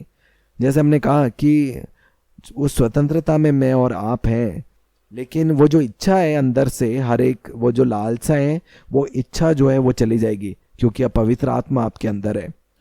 और लिखा है, वरन प्रेम में एक दूसरे के दास बनो, क्योंकि सारी व्यवस्था इस एक ही बात में पूरी हो जाती है, तू अपने पड़ोसी से अपने समान प्रेम रख। पर यदि तुम एक दूसरे को दांत से काटते और फाड़ खाते हो तो चौकस रहो कि एक दूसरे का सत्यानाश ना कर दो। पर मैं कहता हूं, आत्मा के अनुसार चलो तो तुम शरीर की लालसा किसी रीति से पूरी ना करोगे। हम इसके अनुवाद को भी देखेंगे जैसे हम पढ़ रहे हैं। 5 अध्याय 1 वचन यहां पे लिखा है, अतः हमें स्वतंत्रता मिली है क्योंकि मसीह ने हमें स्वतंत्र किया है। हमें इस सत्य को हमेशा संजोर कर रखना चाहिए और दृढ़ता से अपने अतीत की दास्ता में वापस जाने से इनकार करना चाहिए। मैं पौलुस तुमसे कहता हूं, यदि तुम सोचते हो कि खतना और यहूदी रीति रिवाजों का पालन करने में लाभ है, तो तुम ऐसा कर रहे हो मानो मसीह पर्याप्त नहीं है। मैं फिर जोर देकर कहता हूं, यदि तुम खतना करवाते हो तो तुम्हें सारी व्यवस्था की आज्ञाओं और नियमों का पालन करना अनिवार्य हो जाता है। यदि तुम व्यवस्था का पालन करके परमेश्वर के साथ सही ठहरना चाहते हो तो तुमने केवल अपने शरीर को ही नहीं बल्कि स्वयं को मसीह से भी अलग कर लिया है और अनुग्रह के प्रकाशन से गिर गए हो। परंतु हम आत्मा के द्वारा उस सच्ची आशा की प्रतीक्षा करते हैं जो परमेश्वर के साथ सही ठहरने से आती है। जब तुम मसीह से जुड़े हो तो खतना या धार्मिक नियम तुम्हें कोई लाभ नहीं पहुंचाते। अब केवल एक ही बात मायने रखती है, वो है विश्वास, जो प्रेम के द्वारा काम करता और प्रकट होता है। पहले हम कितने विश्वास योग्य थे। किसने तुम्हें धोखा दिया कि तुम सत्य से भटक गए? जिसने तुम्हें अपने अनुग्रह से बुलाया वह इस झूठी शिक्षा के पीछे नहीं है जिसे तुमने अपना लिया है।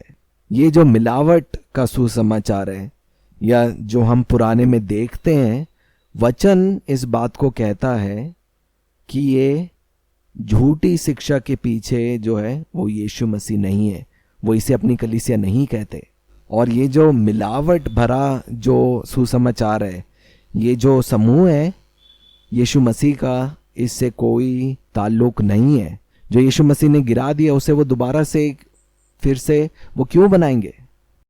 आगे हम वचन में से पढ़ेंगे। 5 वचन में से यहाँ पे लिखा है, परंतु हम आत्मा के द्वारा उस सच्ची आशा की प्रतीक्षा करते हैं जो परमेश्वर के साथ सही ठहराने से आती है।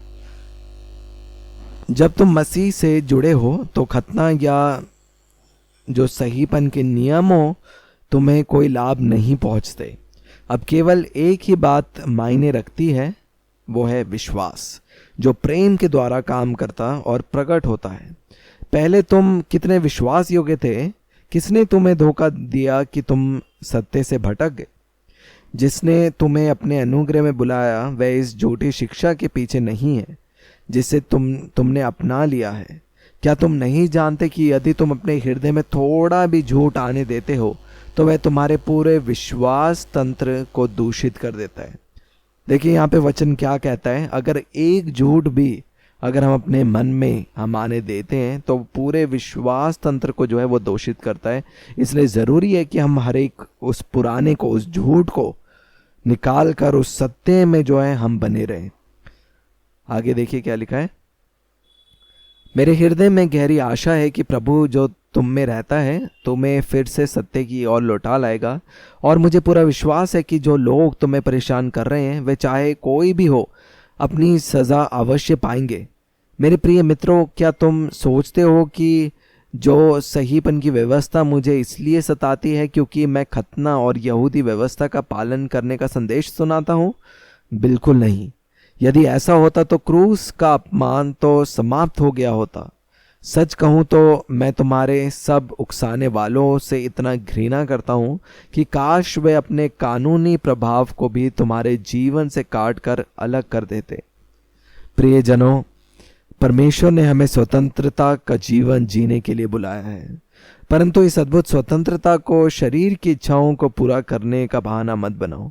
इसके बजाय निरंतर एक दूसरे से प्रेम करो और एक दूसरे की सेवा करने के लिए समर्पित रहो, क्योंकि पूरी व्यवस्था का सार एक महान वचन में निहित है, अपने पड़ोसी से ऐसा प्रेम करो जैसे तुम स्वयं से करते हो।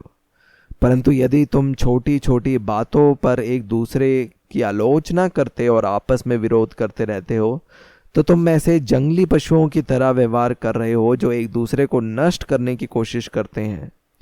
मैं इस पर विशेष ध्यान दिलाना चाहता हूं, जब तुम अपने जीवन को पवित्र आत्मा की सामर्थ और गतिशील जीवन के अधीन करोगे तो तुम अपने स्वाभाविक शरीर जीवन की बुरी लालसाओं को त्याग दोगे, क्योंकि जब तुम्हारा स्वाभाविक जीवन वह बातें चाहता है जो पवित्र आत्मा को अप्रसन्न करती है तो तुम उसे अपने भीतर स्वतंत्र रूप से कार्य करने से रोकते हो, और पवित्र आत्मा की गहरी इच्छाएं तुम्हारे स्वाभाविक जीवन को तुम पर हावी होने से रोकती हैं। इस प्रकार तुम भीतर दो विरोधी और असंगत शक्तियां काम करती हैं। एक है शरीर का स्वाभाविक जीवन और दूसरी है आत्मा का नया सृजनात्मक जीवन। परंतु जब तुम आत्मा के जीवन के अधीन हो जाते हो तो तुम व्यवस्था के अधीन नहीं रहते बल्कि उससे ऊपर उठकर जीते हो।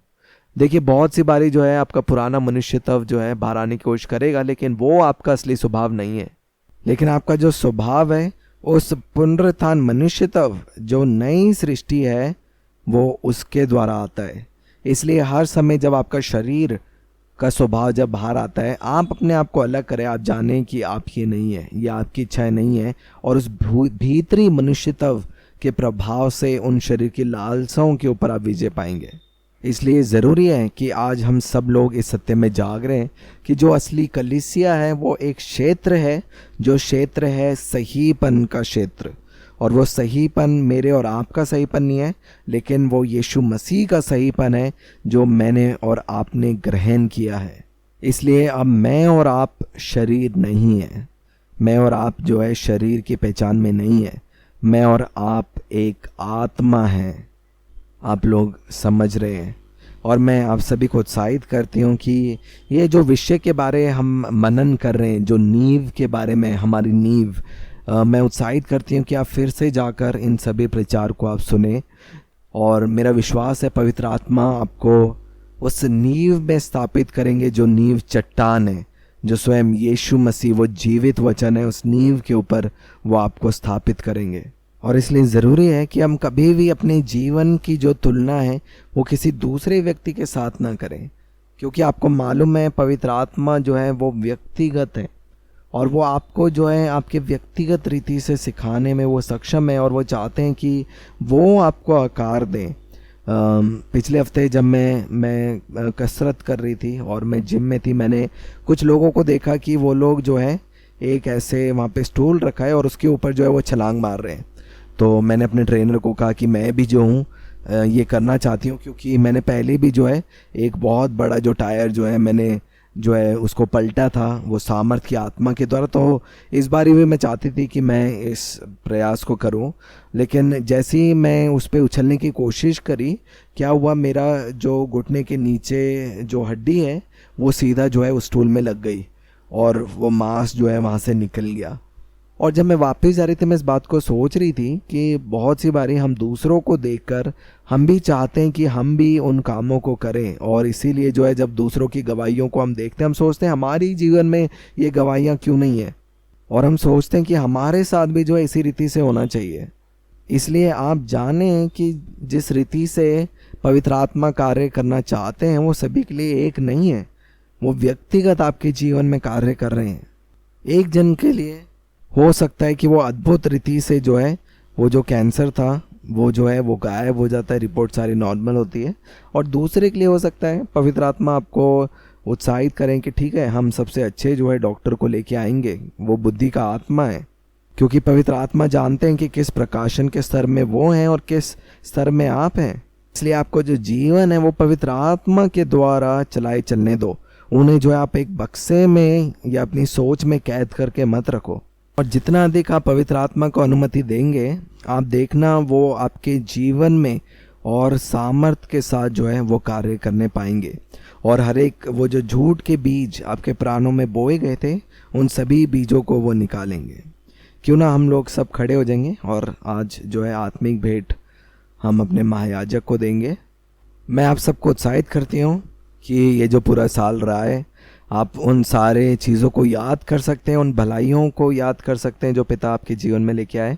और इसलिए मैं चाहती हूँ कि जो कलीसिया एक मन होकर जो है हम लोग प्रार्थना करेंगे, हम अपनी आंखें बंद कर सकते हैं, और जितना भी आपने जो उन्नति पूरे साल में पाई है और वो जो प्रकाशन, वो बढ़ोतरी हर एक क्षेत्र में आपके जीवन में आई है, चाहे वो भौतिक क्षेत्र है, आत्मिक क्षेत्र है, सब चीज़ों के लिए जो है हम मिलकर हम परमेश्वर पिता का धन्यवाद करेंगे।